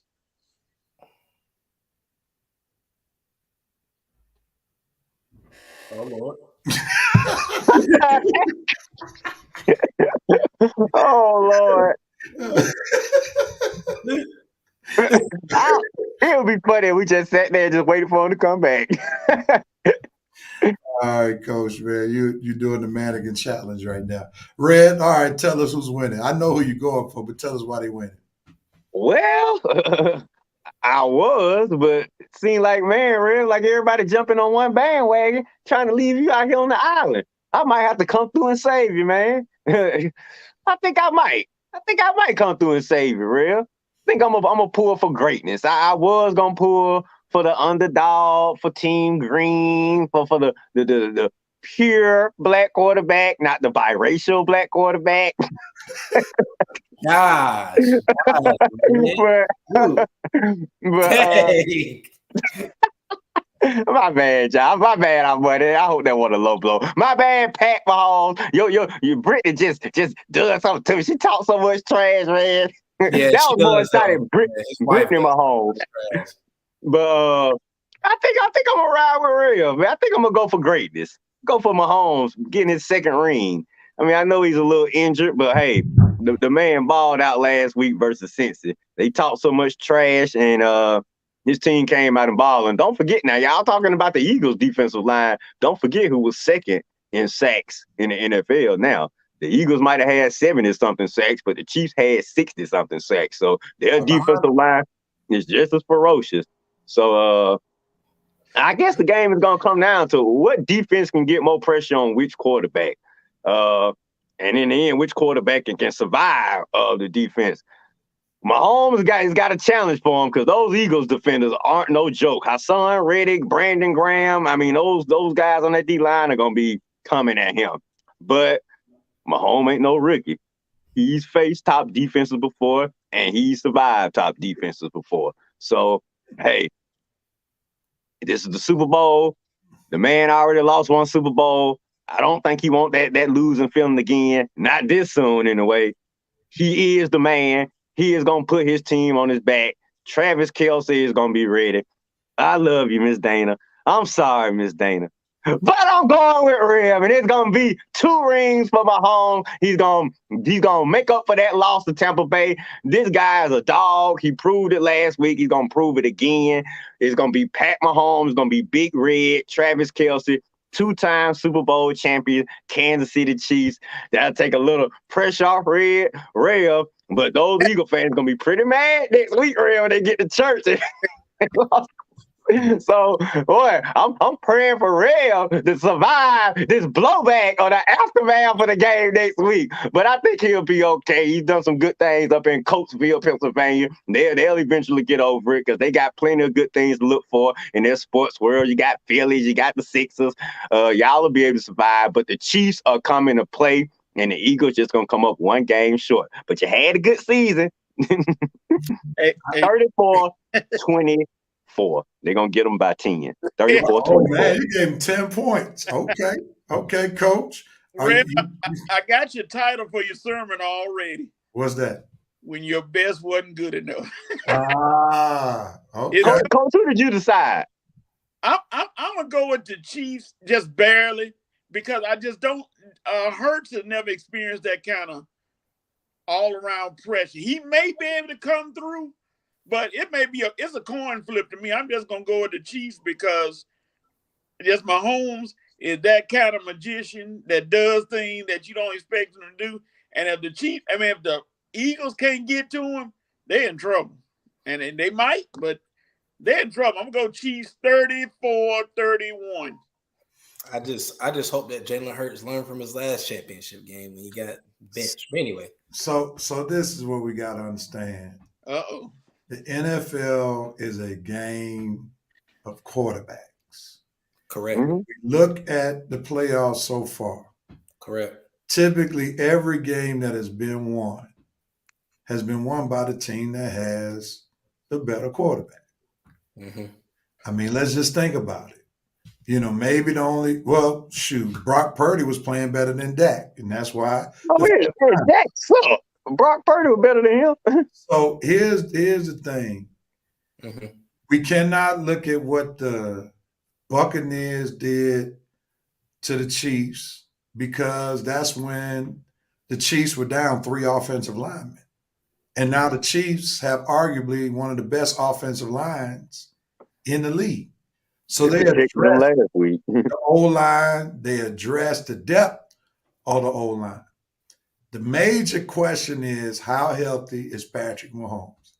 I would think that he's even healthier because he had 2 weeks to recover. We saw him in just 6 days after he hurt his ankle. So I would like to believe an extra week of treatment is going to do the body good. The bottom line is Jalen Hurts is not in the same zip code, area code as Patrick Mahomes. The bottom line is he struggled even when the San Francisco 49ers had their backup quarterback. And if it weren't for that fumble, the game would have still been close. This man is going to have to put up points with Patrick Mahomes. If y'all think that the Eagles defense is just going to stifle the Kansas City Chiefs offense, y'all sick. Because if Dak Prescott put 30 and 40 up on y'all, what can Patrick Mahomes do? I mean, let's be reasonable here. Let's be reasonable here. I think the Eagles fans have literally thought that this is like an easy game for them. I mean, I'm walking around town. I was in Philly yesterday. I went to a place. Where did I go? I was in Thorndale yesterday. And I mean, they talking like this thing is already sold up. Matter of fact, I was coming out the Sixers game. One person already printed out Super Bowl champion shirts that they were selling for $20. And they must not have heard about a guy named Patrick Mahomes. Like, come on, man. And Patrick Mahomes is fueled by being embarrassed the last time he went to the Super Bowl. He has taken that to heart. Don't think Patrick Mahomes wasn't fueled by, they call it a Burrowhead, when Joe Burrow had beat him 3 times. Like, Patrick Mahomes listens to that stuff. That was the wrong thing to say. He's that dude that you don't want to get riled up. He quiet with it, Rev. He quiet with it, man.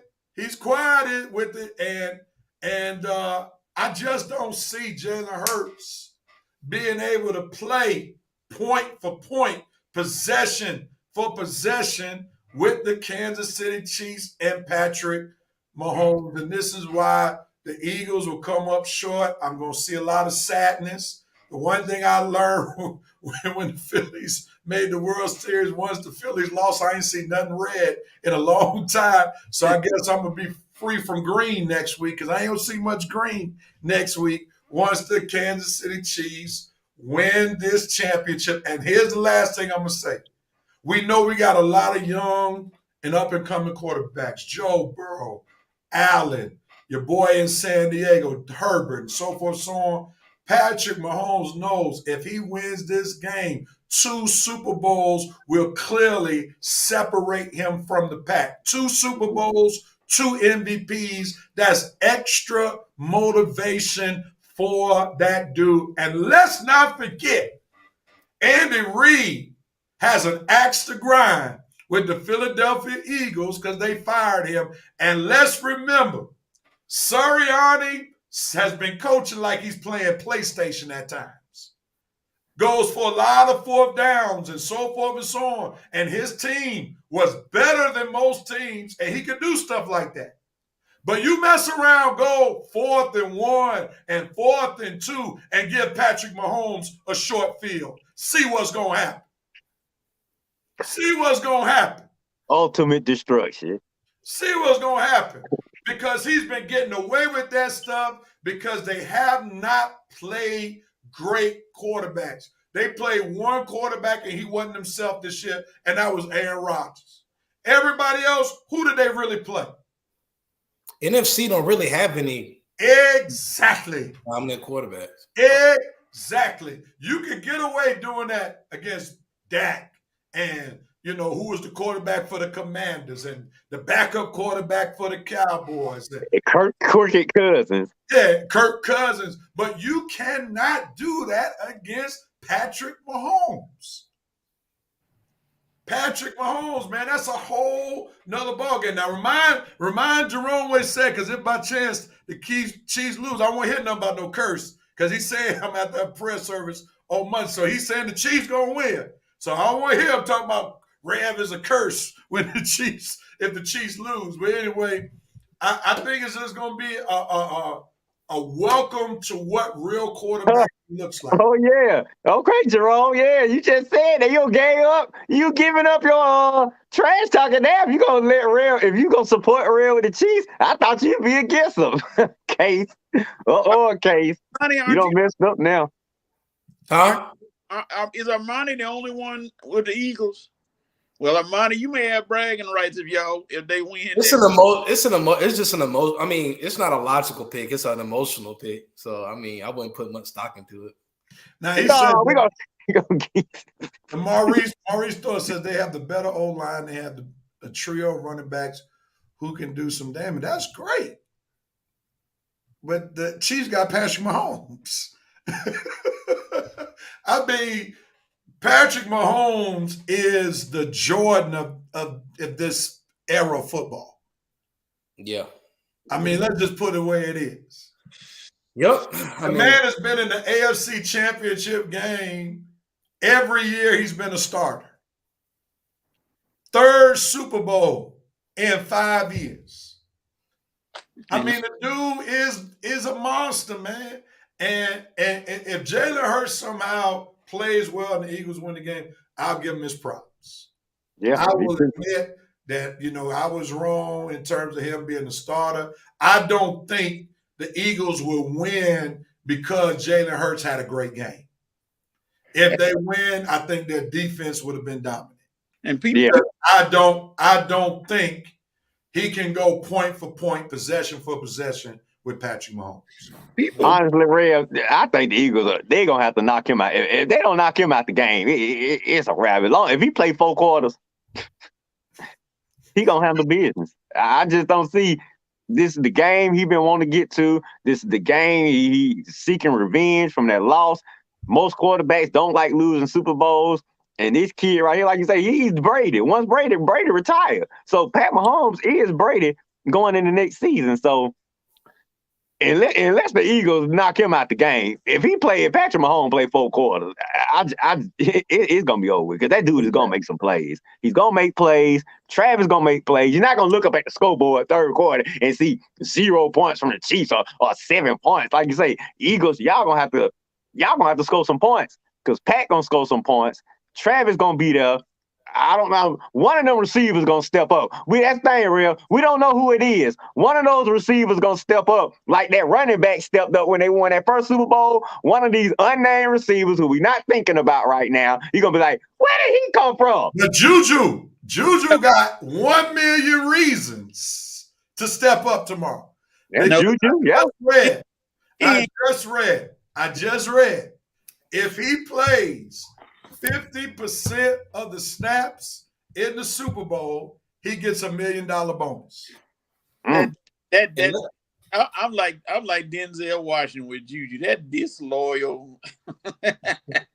When I tell you what, man, it's gonna be personal. If I'm Andy Reid, I'm taking the playbook from Bieniemy. I'm calling this game, bro. Yeah, he already took it from him.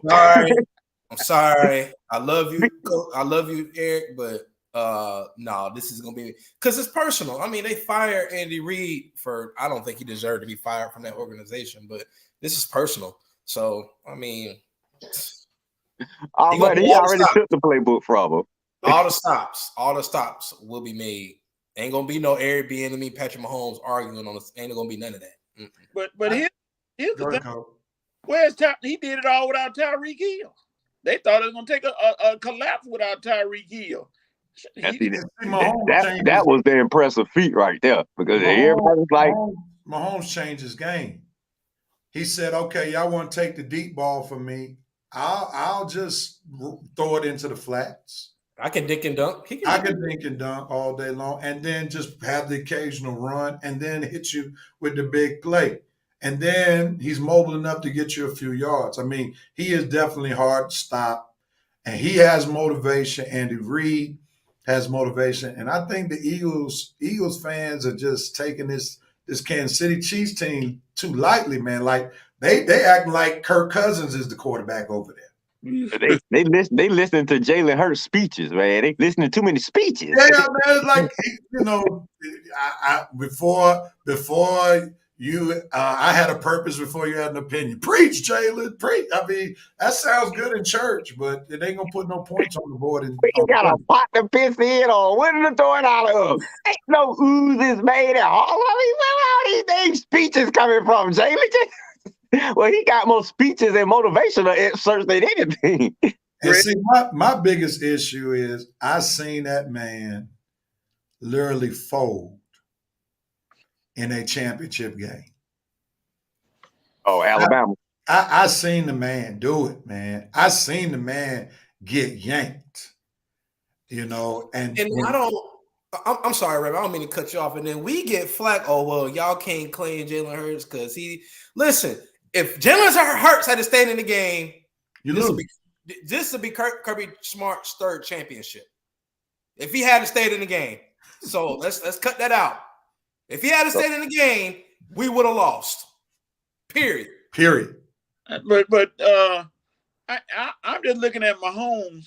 When I saw this boy getting the shotgun, get the ball, look straight toward the camera, and throw a no-look pass, I was done. That's it for me. I don't need to see nothing else. When he throw a no-look pass for a first down, I'm like, come on, man, that ain't supposed to happen. You got to look your receiver down. He didn't even look the receiver down and threw a 15, 20-yard pass. I said, come on, man.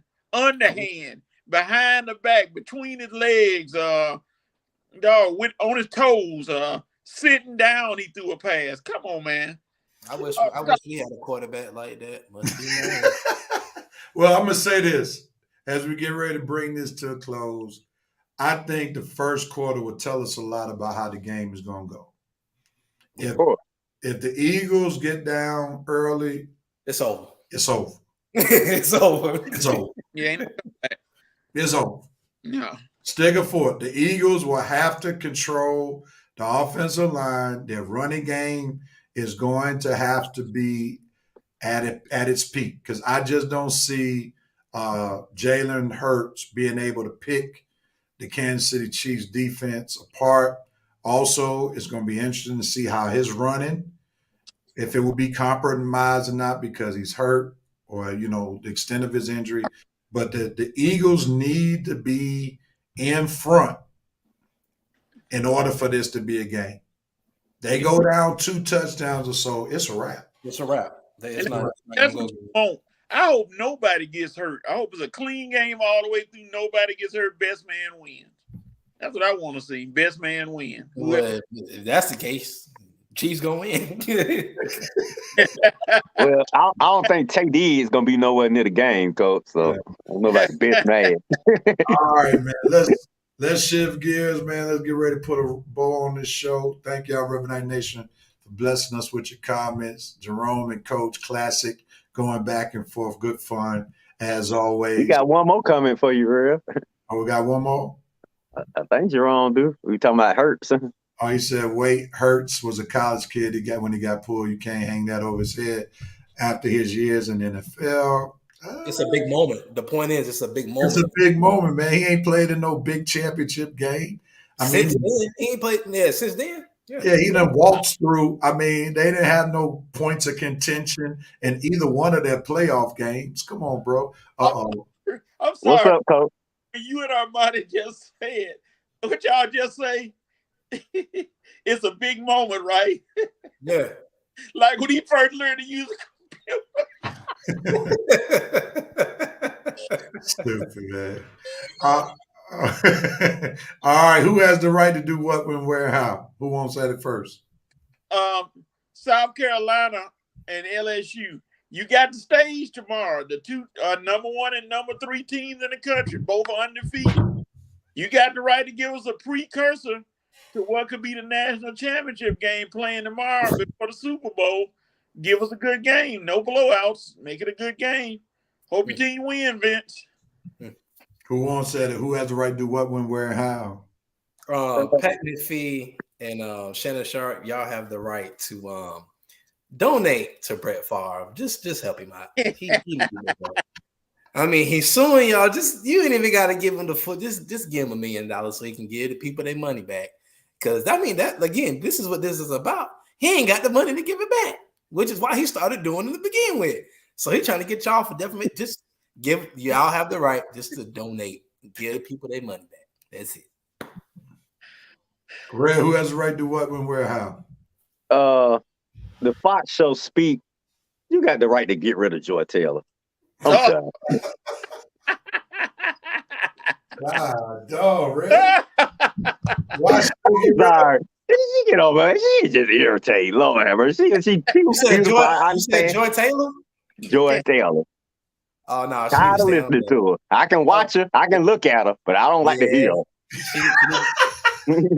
What's wrong with a commentary, Red? It gets on my nerves. But I see now why Skip got rid of her and then Colin got rid of her. And now she on the show when she can just run her mouth all day long. I bet she just love that. And them guys, they ain't got the ball to tell her, enough, Joy. Jeez, can I get a word in? But hey, I don't watch the show, but I'm just saying, Lord have mercy. Lord, I bet she used to drive Earl Watson crazy, man. Too busy Red, you going in on Joy Taylor, man. She's a beautiful woman, Joy. I like you. I love to look at you. I just don't like listening to you. Oh, man. All right. Pat Mahomes, you my boy. Uh-oh. I need you to shut this Jerome Case curse up for good so he can't never send another post my way. I need you to tell everybody that you are the man through your play, and I need you to vindicate my pulling for you. In the midst of Eagles Nation, I'm up here risking the offering plate for you, Mahomes. So I need you to do your thing tomorrow. Show yourself mighty, show yourself strong as an NFL quarterback. All right. Well, Red, they gonna have you go out to the bank, take it out alone to get that offering plate back up.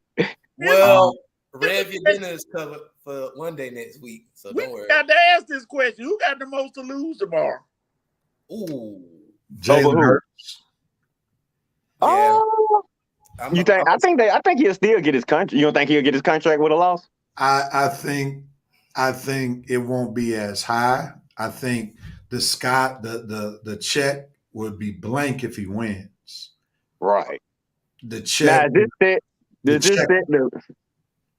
this fit the progress of black quarterbacks and the style that a lot of black quarterbacks play in? Would that set them back with a loss by Jalen Hurts, or would Patrick Mahomes play? Or has the black quarterback play been sufficient enough to just keep the process going and have more black quarterbacks coming in the NFL? I agree. Keep it going. I think there's that I agree, Armani. I think that conversation is kind of nuanced because I think with the Super Bowl, we're seeing the difference between the play of black quarterbacks. For instance, we look at Mahomes more pocket first than run first. Right. We look at Hurts more run first than pocket first. So I think the running quarterbacks market can be hurt. And I think it's already showing that it's hurt because of how Lamar Jackson is being treated. Because he's more so a quarterback. We see that they had no problem in Kansas City giving Mahomes his money because Mahomes is more pocket first. He can run if he has to. So I think Jalen Hurts needs to win to be able to just put whatever number he wants. I think the questions about him and how great he is will really start being manifested if he loses. I think the Philadelphia fans will be careful about wanting him to get the big bag, because it's one thing to win and get the bag. You'll say it's justified. If you lose, he gets the big bag, and then they lose players in the process. Might be the next Jerry Goff. Exactly. Winning the Super Bowl buys you anything you want, pretty much. Armani, let me ask you this. Now, since it's been a couple of days, and you probably heard some different comments since then, where are you standing on Lamar Jackson? Are you still want to go ahead and make that deal? Or should we be careful with our draft picks and careful with our salary cap? Where you stand on that as of now? I'll say this. Atlanta, Arthur Smith time is not on his side. So with him being non-committal to Desmond Ridder, I think they need to go ahead. If Lamar Jackson, all right, if you don't want to pay him all that money, fine, cool. Just let him stay where he at. But you need to go get your quarterback. We need to stop messing around trying to put paperclip and bubble gum together with this quarterback situation. You're already non-committal to Desmond Ridder. You already there. You couldn't commit to him. Well, I think it's tough to commit after just 4 games, but I think they should be committed to giving him a chance. Now, when you say committed to like he's our starter with nobody challenging him, right? I don't think you can commit like that, but I think they are committed to giving him a chance. Yeah, but the thing is, Red, if again, Arthur Smith doesn't have another losing season left in him. No, you're right. If he lose this year, he out of here. So what I'm saying is, he may have made his bed. What I'm saying is, am I going to let a 3rd round pick get me fired, or am I going to go out swinging for the fences to say, okay, I had a chance to get my quarterback that can buy me 2 more seasons at least? And if you think CJ Stroud, now if he draft a rookie quarterback thinking that's gonna buy him 2 more seasons, I say just stick with Ridder. It is, because the talent level of a Stroud or a Bryce Young is much higher than a Desmond Ridder. The talent level. All right, we won't do this today, man. Y'all are not going to talk about the Falcons on Super Bowl. Okay. We'll pick it up. We'll pick it up later. Yeah, I thought it was a short something, but y'all are not going to do that, man. We'll talk about teams that's playing tomorrow. Y'all will not end the show with the Falcons. I mean, that's fair, real. That's fair. Get a Falcons report, then I know Coach ready to give his Steelers report about who to look at in spring training and all that, man. Y'all will not do that. Yep. Sorry. Okay. Sorry, y'all. No rise up today, y'all. Not at all. We're going to cover up the Chiefs and the Eagles, the 2 teams that are playing. I want to apologize to Revenite Nation for Armani and Red wasting you all's time about a team that will not touch the field until about another 9 months. I'm sorry, y'all. It's a habit, man. To you all for them wasting your time. And I want to applaud you all for not allowing the viewership to go to 0 after they started talking about that. Oh, yeah. Okay. All right, Rev. You ain't gonna talk about my team. You from here now. Come on now. With that being said, thank y'all so much for watching the Red and Rev Sports Show featuring Coach and our contributor, Armani. Please, again, forgive us for ending the show on a non-relevant note, talking about a team that's not relevant right now. But nevertheless, y'all enjoy the Super Bowl. Be safe. Y'all had some great, you have the right. Y'all took some shots at me and Coach and all of that good stuff. That was great. And y'all be back next Saturday. We'll talk about a recap or talk the recap of the Super Bowl. We're going to see if Miss Dana shows up. If she doesn't show up, Rev will be in the house to let y'all know what Shelby. Don't be like Shelby. Hey, you better get off my girl Shelby now. That's sports bait. All right, everybody. I hope Joy Taylor don't send her security people after me. Thank y'all so much for watching episode 269. We're back for 270. I got your back, Earl Watson. I got your back, man. Peace and love, everybody. We out of here. Deuces.